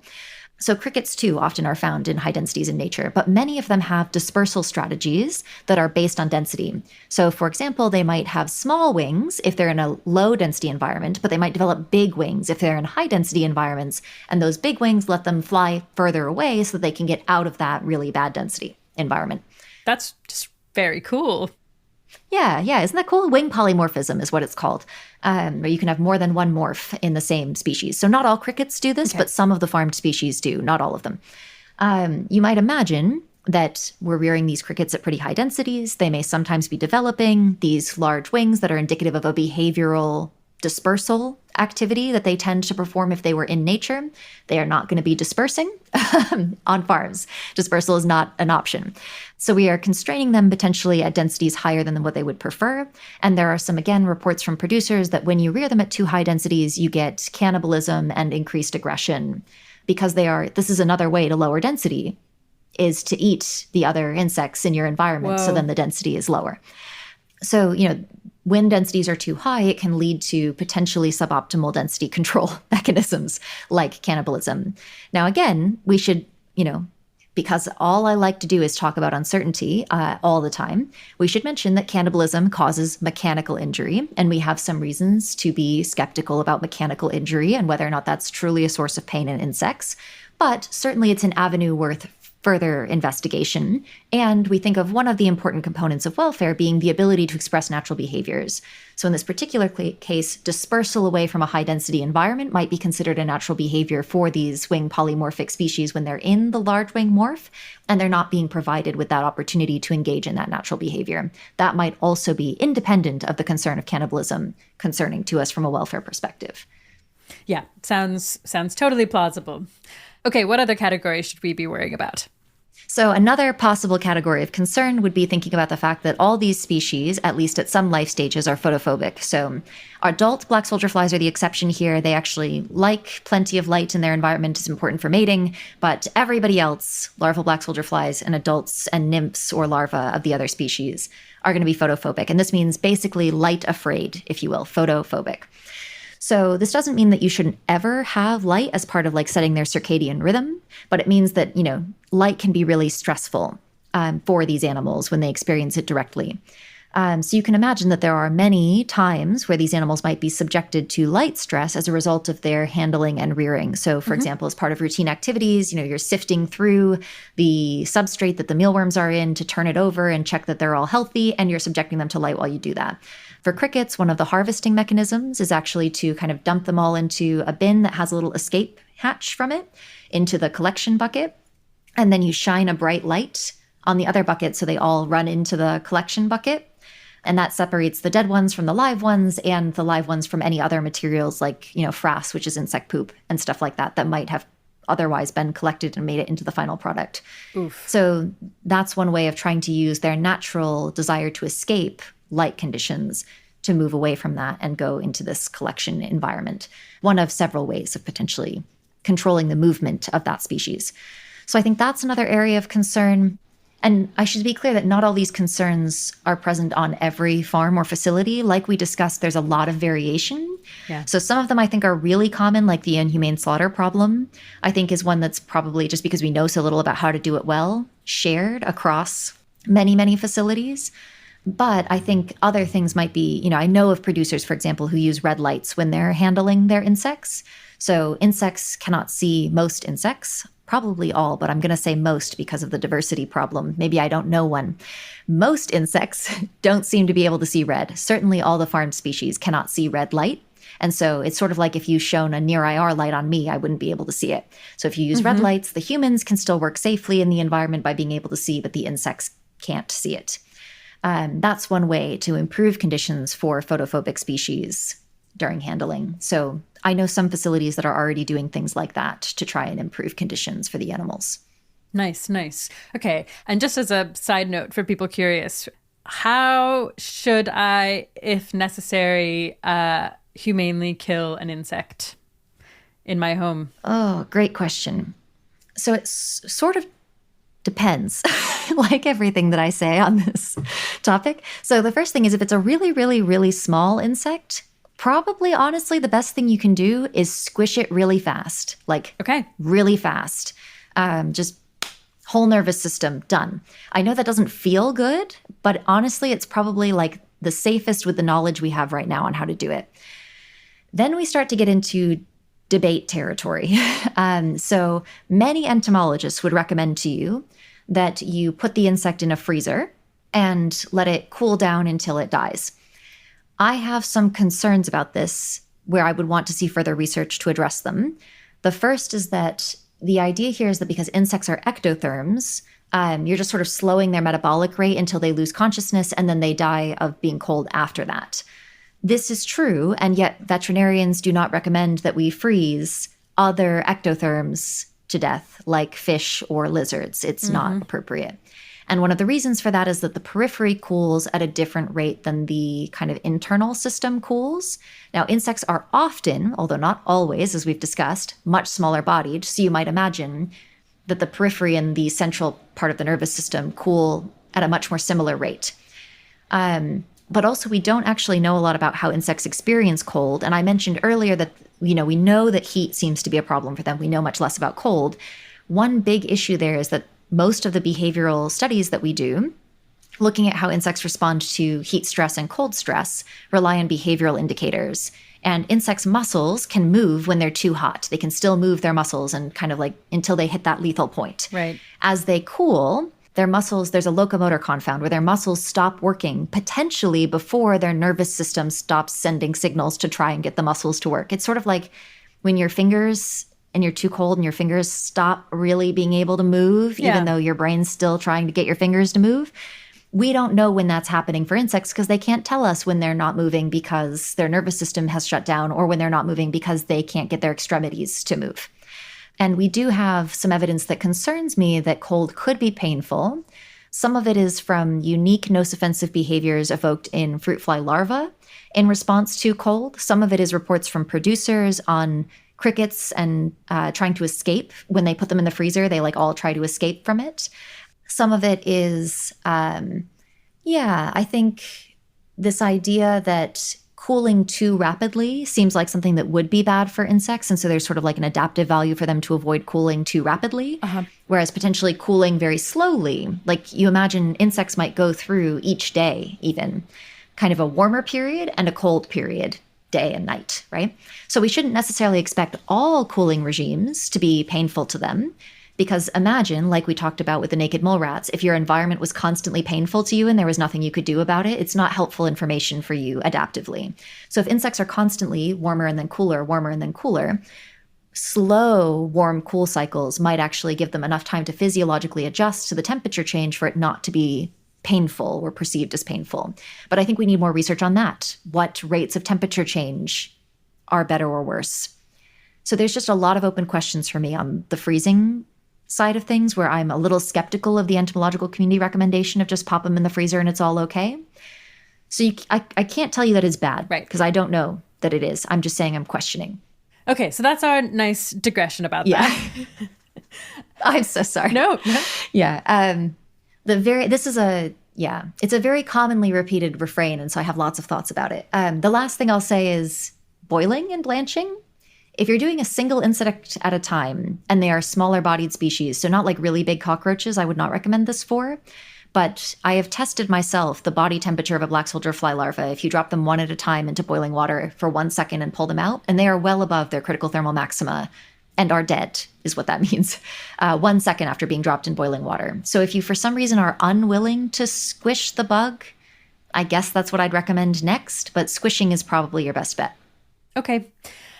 Yeah, I don't plan to squish any bugs anytime soon, but I do feel like for most of us, it's the most common interaction we may have with an insect in our actual life. And some people might wonder. Sure. Have we covered like a lot of the things that worry you most? Is there anything that you haven't mentioned that's like, that seems pretty bad if insects feel pain? Yeah, I mean, I think the only other thing that makes me really concerned is something that's not really happening yet at scale, but is something that might happen in the future and makes me a little bit nervous. And that's the genetic modification of these animals and selective breeding efforts, which we know from vertebrate research. The selective breeding programs, for example, for chickens have caused a lot of the welfare issues that chickens are currently experiencing on farms. And so we might be similarly concerned for some of the selective breeding or genetic modification programs happening with insects. Those are really early day programs. Some of the first GMO lines are just starting to be advertised like this year, basically. And their welfare impacts are unknown. It's entirely possible that some of these genetic modifications could potentially even be welfare positive. But I think if we don't actually do the research concomitant with the genetic modifications and selective breeding, we run the risk of repeating previous agricultural mistakes. So I'm hopeful that people who are doing these selective breeding efforts or these genetic modifications will consider adding welfare studies to the work that they're doing on productivity and things like that to make sure we're considering the full picture of what these genetic modifications do before we actually implement them at scale. Nice. Cool. To what extent do we already have, I don't know, like an insect welfare research toolkit for the farm context? And I'm asking because, like, lots of the things you've mentioned that sound bad for farmed insects, and just lots of the things you've mentioned, insects seeming to prefer and not just prefer, like light and heat in particular, maybe over things like kind of mechanical bodily harm, makes me realize that, like, oh, we actually probably don't have a great sense of what the farming practices that are really harmful are and what the kind of best reforms are to improve those practices. Yeah, definitely there are a lot of challenges here. So, on the one hand, for many of these species, we have a pretty decent understanding of many of the facts of their basic biology. That's especially true for mealworms and crickets that have been study systems for a while, for many behavioral questions, or in the mealworm case, for immunity questions and disease questions. The black soldier fly, we actually know a lot less about their basic biology. It's kind of a challenge. So a lot of our information right now for these kind of foundational welfare papers of where we should explore and what we already know are based on the basic biology of the species, studies that have shown us they're photophobic and things like that, as well as kind of survival level information. So if they're not surviving, they're probably not thriving at a population level. And so we can imagine that low survival rates are indicative of pretty serious welfare harms. Of course, we know nothing then about the sublethal welfare issues in these species from like a really solid perspective, because we don't have nearly as much data either on those issues at all, or we don't know how important they are to the experience of the animal. Even if we think they might have some welfare consequence, we don't know the amount of welfare consequence they might have. Right. And so there is a lot of challenge here to sort of developing the field of insect welfare research. On the one hand, we can rely on some tools and techniques from welfare science writ large. They are still animals, and so we can study them the way we study animal welfare. Mm-hmm. On the other hand, there are things we need to be really careful about in terms of building this new field and not taking too much from vertebrates that shouldn't necessarily be applied. So we shouldn't assume that insects are going to respond the way vertebrates respond to all different welfare challenges, like we've discussed at length in terms of mechanical injuries, for example. There's a lot still to research there. There's also other, I think, challenges kind of on the frontier for this growing field. One is the fact that this is such a novel industry and it's growing so rapidly. And so we haven't even seen the largest facilities, what they're going to look like, how they're run. We don't know anything about if there's going to be selective breeding or genetic modification and what that will look like. And keeping pace with that industry development when you are a handful, to be honest, of interested welfare scientists is really challenging. So that rapid innovation, the fact that new species are also constantly being explored, potentially for mass scale rearing. And if a new species comes about, that's a whole nother field. It's like if you added minks, you're not going to say, well, probably what we've learned about turkeys is fine for minks, right? No, now you have to do all of mink welfare all over again. So like palm weevils, now we got to do palm weevils, silkworms, now we got to do silkworms. So I think that industry growth and innovation is a constant challenge to keep up with, both the tools and the species. There's that vertebrate-invertebrate distinction I talked about. There's the developmental problem, where you've got these different welfare needs across these very different phases of development, where, the juvenile needs, especially in the holometabolous insects, those ones with the complete metamorphosis, those are very different than the things that the adults might need. And so it's almost like you're dealing with two different species at the same time. Sounds like it. Even though it's one species. Which is super, like they live in different environments. They have different nutritional needs. They have different abiotic, condition needs. Their physiology is different. Their behaviors are different. Their morphology is different. You're like, it's like, the larvae and the adults are basically, for all intents and purposes, two species in this particular case, just linked by pupation, where again, things from the larval stage could potentially affect the welfare of adults later on. So there's that.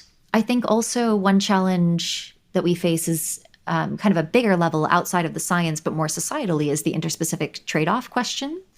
So, my understanding from the literature that I've read is that black soldier fly larvae can be a good enrichment for chickens, that it could potentially even improve their immune function because they get some benefits from the antimicrobial peptides that are found that I mentioned in the black soldier fly larval bodies. Also for fish, there can be some benefits to their development. In certain species, their ability to hear is impacted by consuming more insect protein versus other kinds of protein. So now we're saying, okay, we've got chickens, we've got fish, and we've got black soldier fly larvae.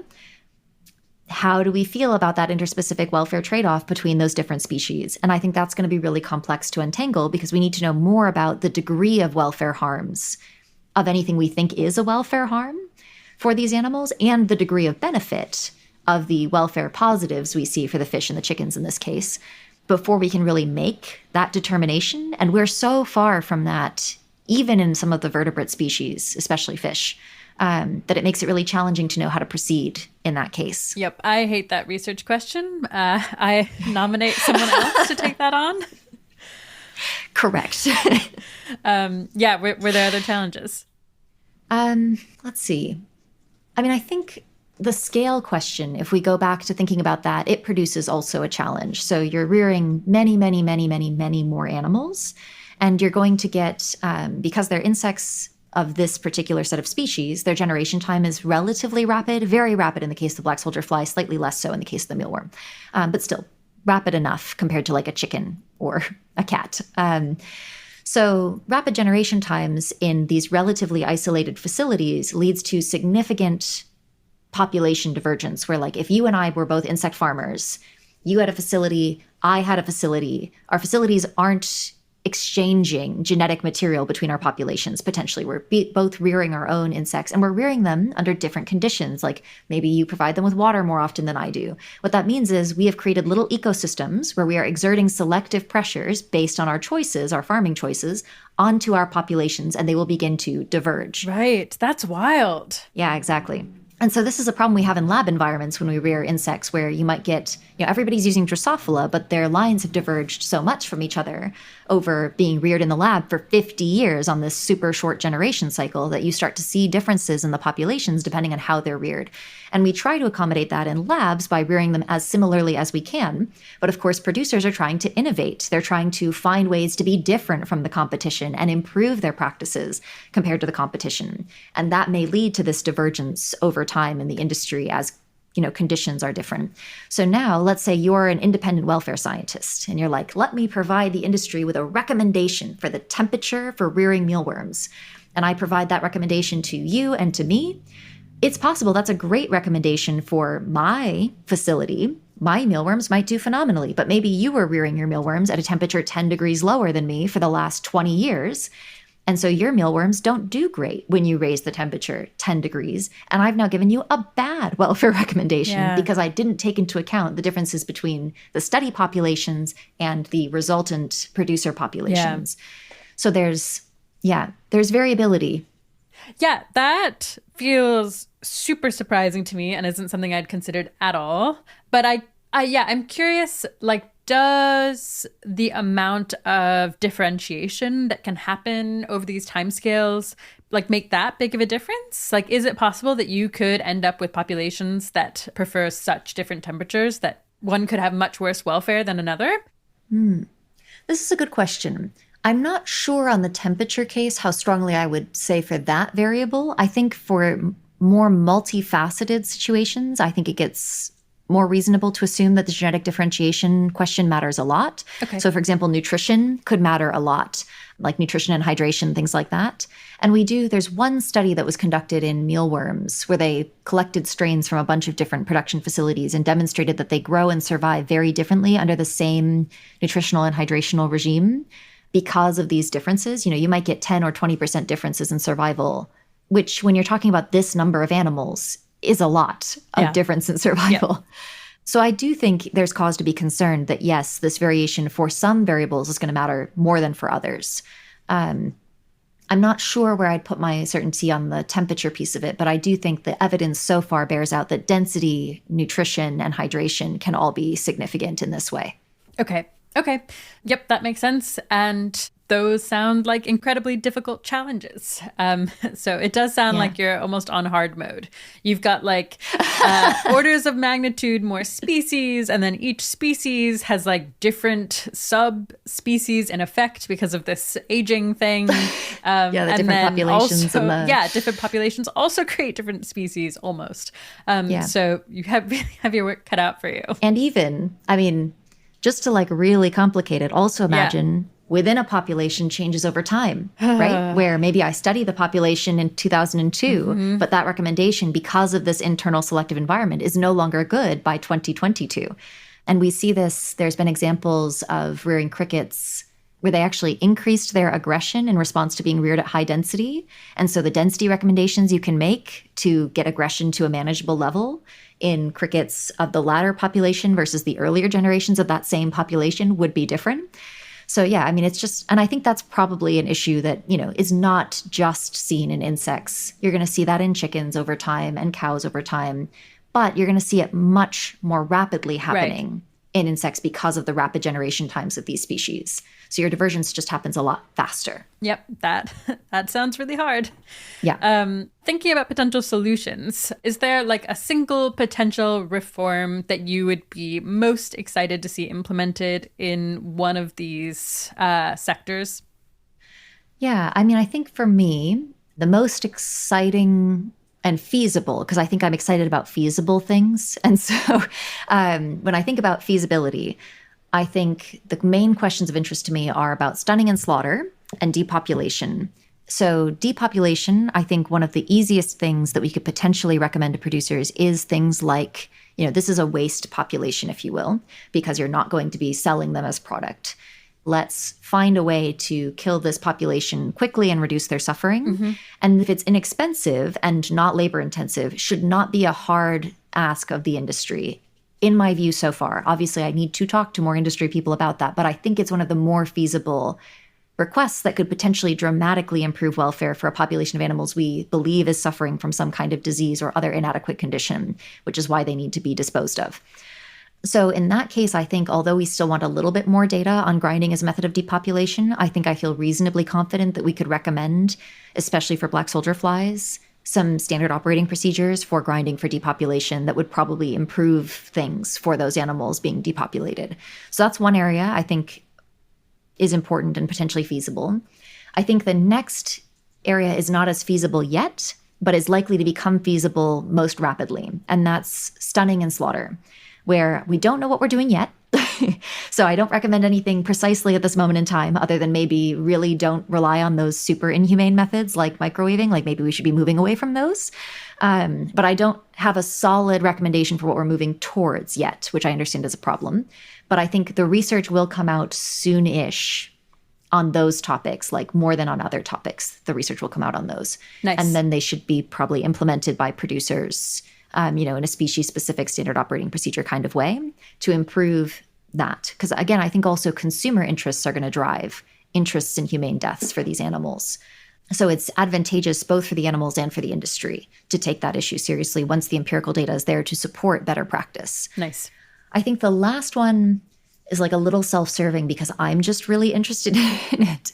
And that's black soldier fly adult nutrition. And so again, I think once we know what combinations of carbohydrates and proteins we can provide, and once there's been some research on how that impacts productivity, because I actually think there could be some productivity benefits based on feeding the black soldier fly adults, and some genetic benefits to colony health as well. If those bear out, I think it might not be too expensive to actually do this change where you're just putting a feeder in, and changing it like once a week or something like that to make sure it doesn't get too dirty. The materials are like molasses and, like yeast. So these are not super expensive things to have to buy in the amounts needed to feed a population of adults.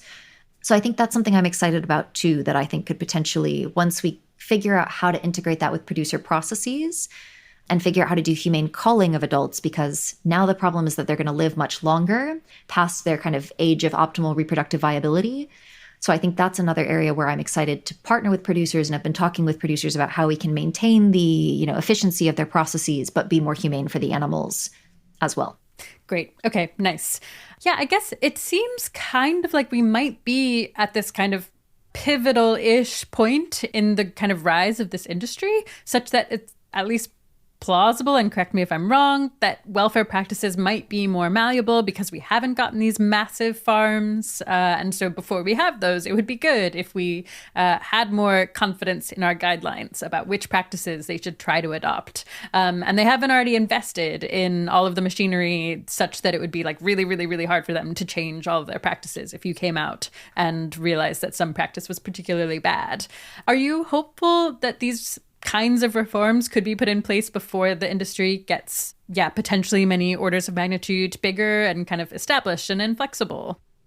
Yeah, I am hopeful that at least some of these reforms could get implemented. I think the reason I'm hopeful is multifaceted. So, there's also that to keep in mind. But I think the first thing I consider is how many producers have reached out to me on the basis of my publications to talk about some of the recommendations that we make and whether it would work or not in their facility and what they might do better. And I do think that especially many of the insect producers that initially got into this industry were driven by the ethics of it from an environmental sustainability perspective. They want to provide protein to feed the world in an ethical, sustainable way, is why many of them, I'm not going to say everybody is motivated by that, but I think many of them are, deeply thoughtful people who care about the ethics of what they do and want to leave a positive impact on their world. And this is the way they see to do that. And so I've been really impressed, actually, by how many producers have reached out to talk to me independently, have invited me to come speak to their staff or their R&D team, who have opened up about what they're doing and what they're struggling with, so that I could potentially try to provide recommendations that they could help to solve some of their specific challenges in their facilities. There's been a surprising amount of interest from producers and a lot of discussion. The International Platform of Insects as Food and Feed, before anybody was asking them to, they created this little welfare guidance document. It's very short, and it mostly admits a lot of what I'm saying here, which is that we don't know a lot of things we need to know. Mm-hmm. But nobody was asking IPIFF to produce that document, as far as I'm aware, and they generated it proactively anyway to say, we need more research on this topic. AFIA, which is the Asian food producers group, they recently invited me to give a member event talk on the welfare of insects as food and feed. And at Insects to Feed the World, which is the major international conference for the industry, they invited me to give a keynote on insect welfare at this year's conference.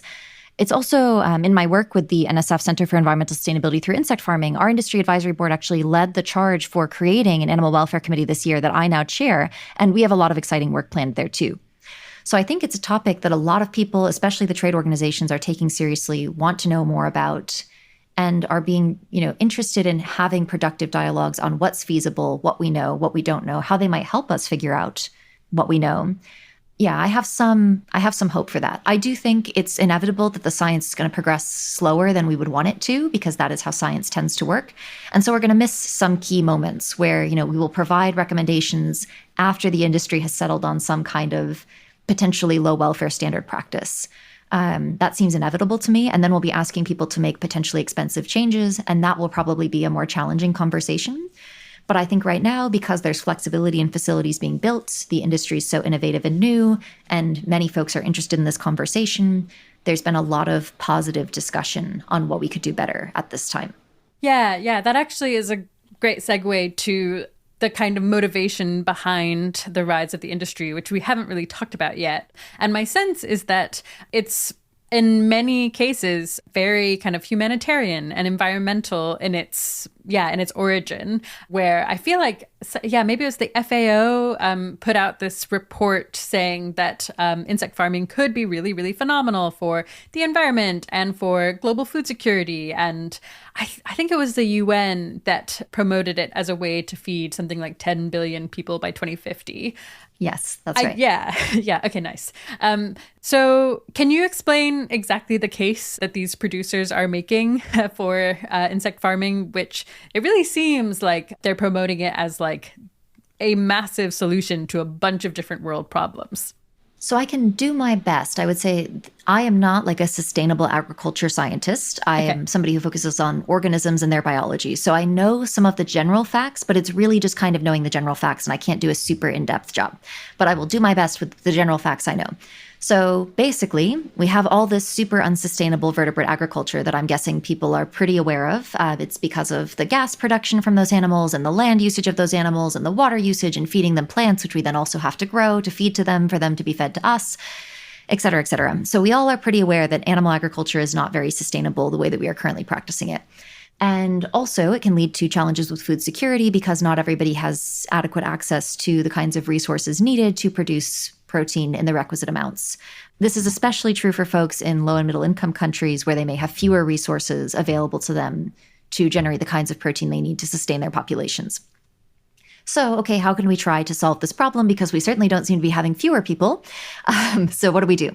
Well, the first thing we could do is we could look at these waste streams that we have. So typically, this is stuff that just kind of goes to rot. We waste a ton of food in the United States, like a tremendous amount of food from our grocery stores directly from farms. So what if we could take that waste and we could turn it back into usable protein? So now we're not having to grow additional usable protein, and we're getting rid of this waste substance.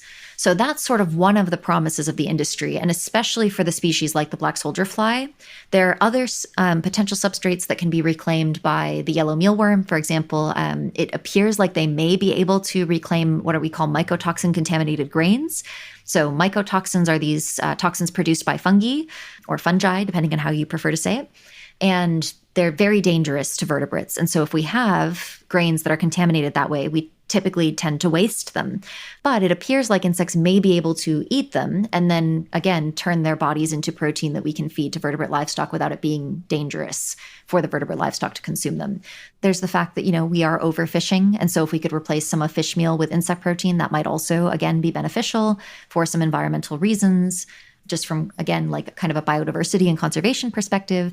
And then when we get to the feeding people in low and middle income countries perspective, a lot of these insects can be reared with, again, waste streams, like genuine waste that people are producing in their local area. Wow. And they can be reared inexpensively and kind of at scale and often year round, depending on where you live and what species you're talking about.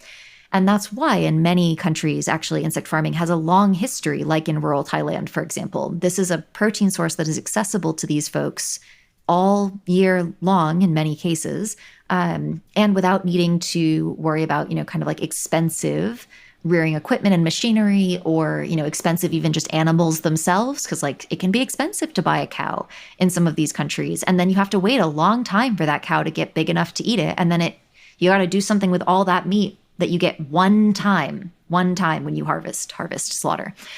You don't have that same problem with insects. It's a more continuous source relying on the waste that you yourself are producing. So those are some of, I think, the promises. Where it goes potentially wrong and where we probably need more sustainability analysis is if we aren't feeding them waste substrates, so we're feeding them things we could feed directly to humans or vertebrates. Now we're just introducing more middlemen into the food chain, and so maybe it's not as sustainable in those cases. Yeah. And the issue there is every time you add a so-called middleman to the food chain, you actually lose a bunch of... It becomes very inefficient because... I don't know, a chicken has to grow feathers, but people don't eat the feathers. And so maybe you lose some of these environmental benefits, I guess, is the idea here.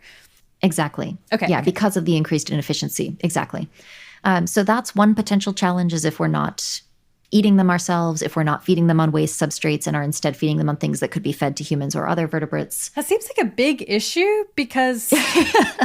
Not very many people I know are that excited to eat insects or to even, I don't know, have them even as ingredient components in other things they eat.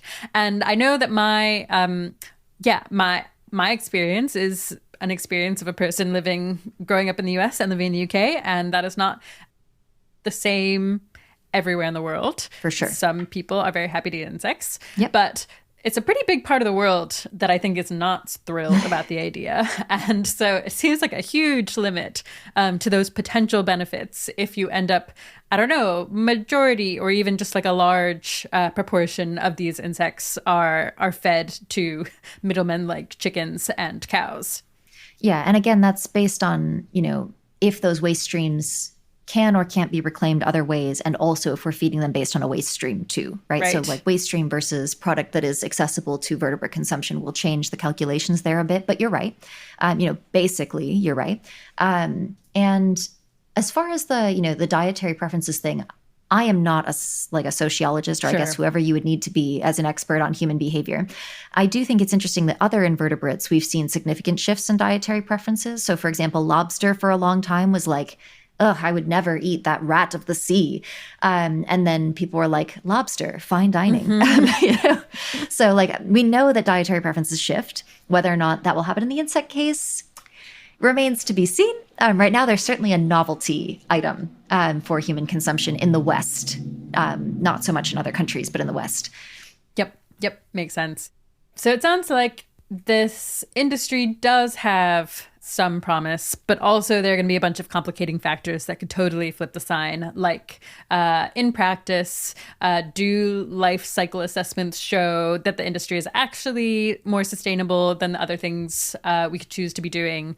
Or do all the specifics end up flipping that? And also, as we've been talking about at length, does this just look like a really terrible idea on insect welfare grounds alone? It seems totally possible to me at this point. So I guess it sounds like the jury's still out, but it sounds like there are at least a few more reasons to be skeptical that it's going to deliver all of the benefits that the proponents have been suggesting it will. Sure. I mean, I think, again, these proponents are talking about specific cases, right? And so when we're thinking about the life cycle assessments and what they show, there are many LCAs that do show in specific cases under specific SOPs and constraints, we do see these environmental benefits. So I want to be clear that there are cases where that's been proven to be true in the literature. So yeah, I do think there are many potential benefits. Of course, like all industries, those benefits depend on how we actually do the thing. And so we need to be careful and considerate in how we do the thing. Okay, that is where we'll leave insect farming.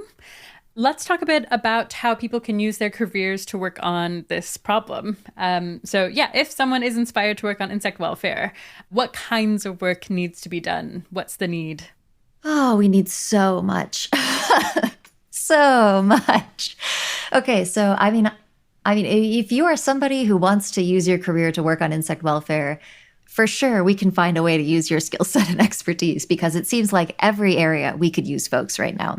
So obviously there's folks with backgrounds like mine, research folks with experience with insects, where we could just use fundamental research on these species and what could improve their welfare.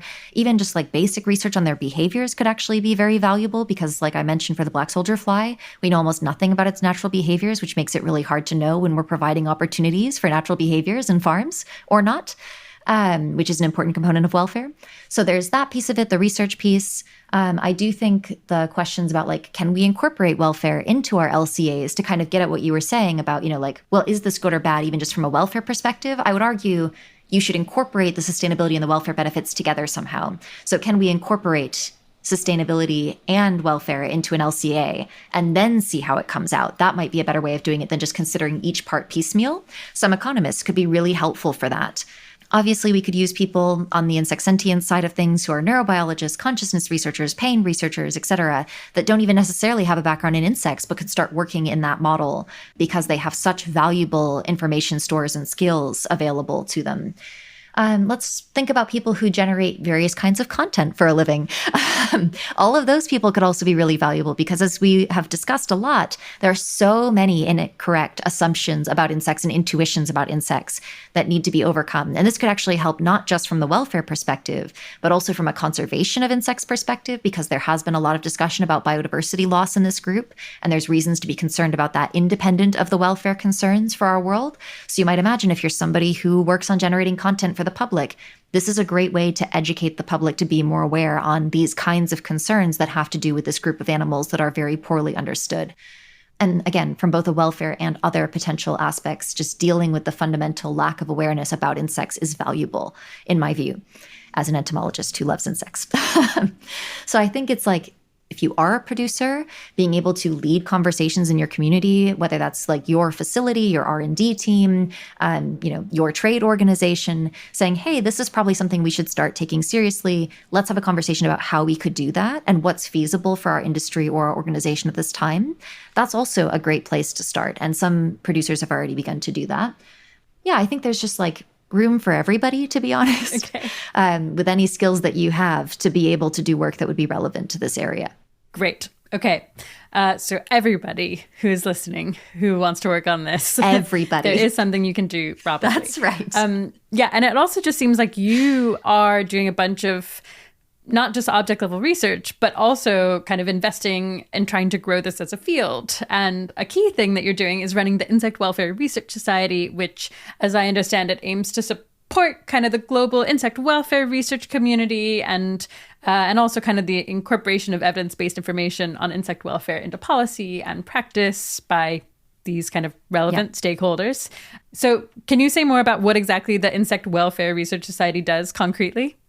Yeah, for sure. So we are a scientific society. So we are mostly geared towards academics, to be clear, and like interacting with academics and the field that way. That said, we're interdisciplinary. So we've got philosophers, welfare scientists, entomologists, economists, agricultural specialists, et cetera, involved. It's just, typically academics or independent researchers are the people that are members of our organization. That said, anybody is welcome to become a member of our listserv.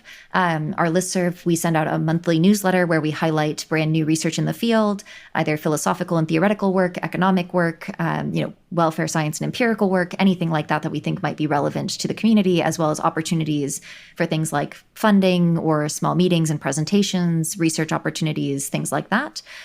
So anybody's welcome to sign up for our listserv. You do need to be a researcher of some kind to be a member of the organization. Cool. So we do a bunch of things that you see other scientific societies do to support members of their field. So one would be we run a small meeting support program. This is an awards program geared at helping people organize like workshops and things like that on invertebrate welfare or sentience. I should say, although we are the Insect Welfare Research Society, we are really the understudied invertebrate welfare research society. Okay. So kind of anybody but cephalopods. And we might even consider the cephalopods, to be perfectly honest, but they're by far the most popular invertebrate, I guess I would say, from this perspective, is welcome to contribute. And yeah, my guess would be that nobody would actually diss the cephalopod researchers and tell them they can't come hang. So invertebrates are welcome. Vertebrates, you got your own stuff already going on. We have annual student research awards in both sentience and welfare that we run once a year. So these are little awards for graduate student research projects focused on those two topics. So again, kind of both a CV line, a grant writing opportunity for those students, an opportunity to get research done that hopefully promotes the field. This is really common for research societies to do.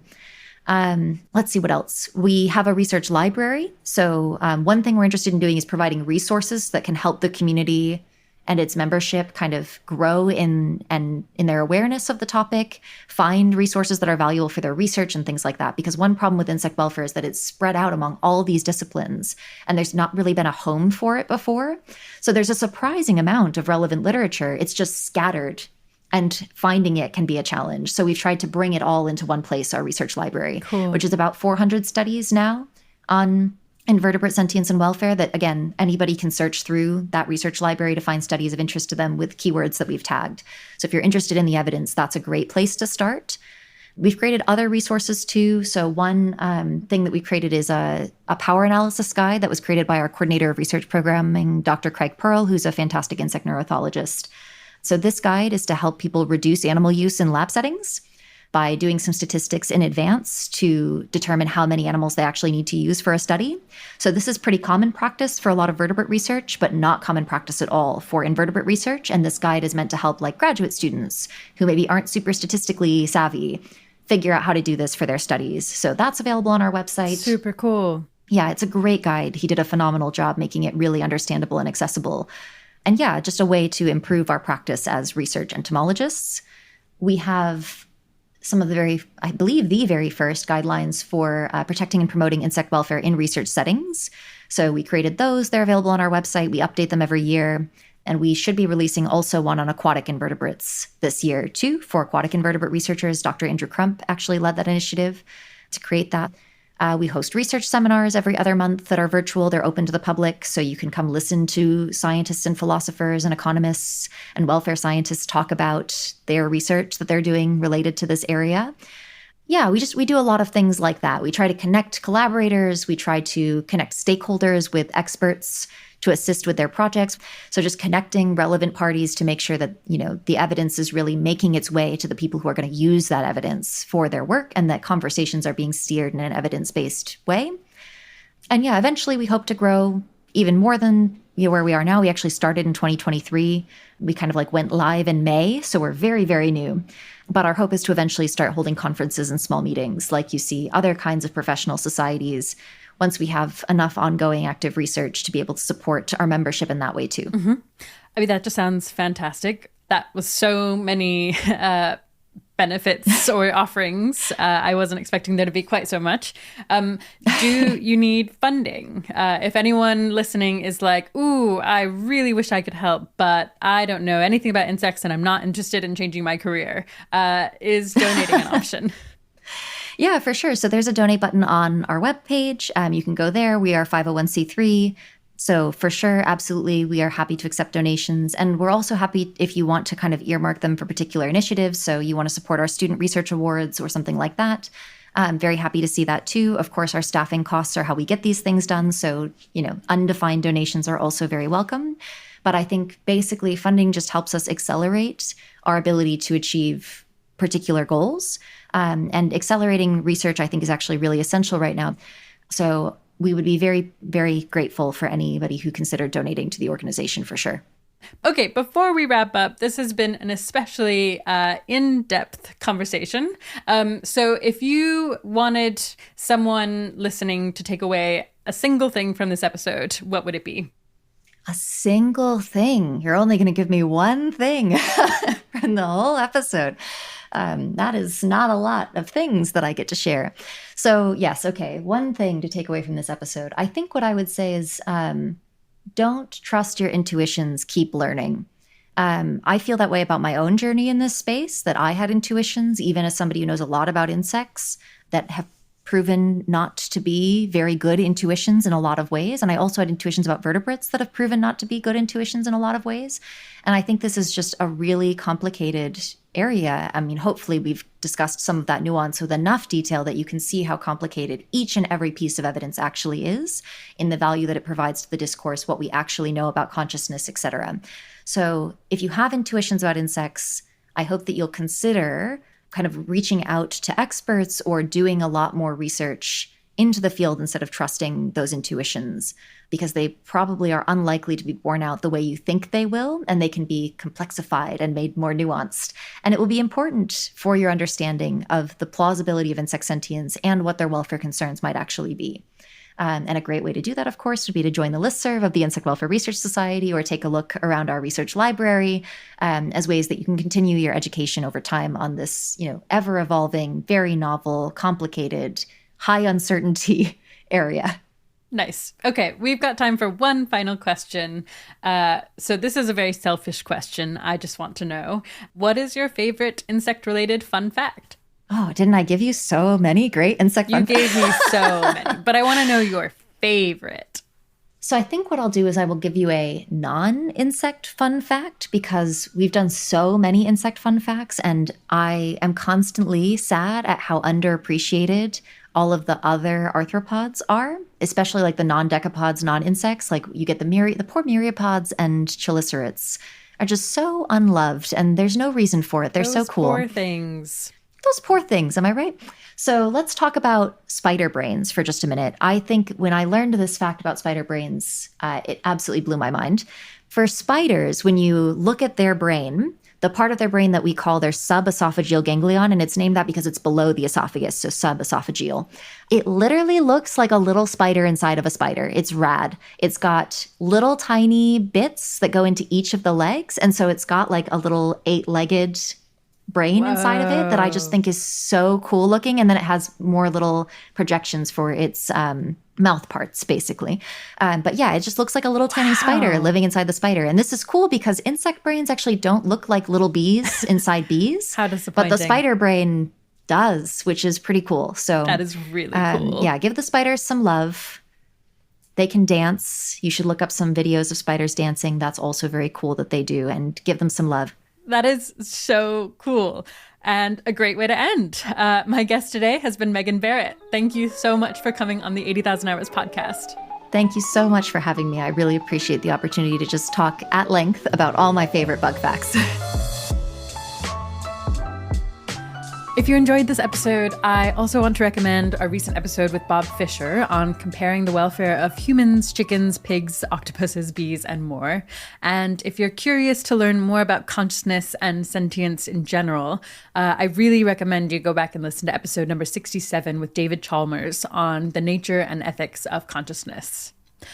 All right, the 80,000 Hours podcast is produced and edited by Kieran Harris.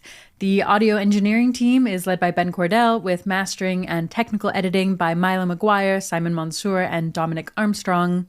Full transcripts and an extensive collection of links to learn more are available on our site and put together, as always, by Katie Moore.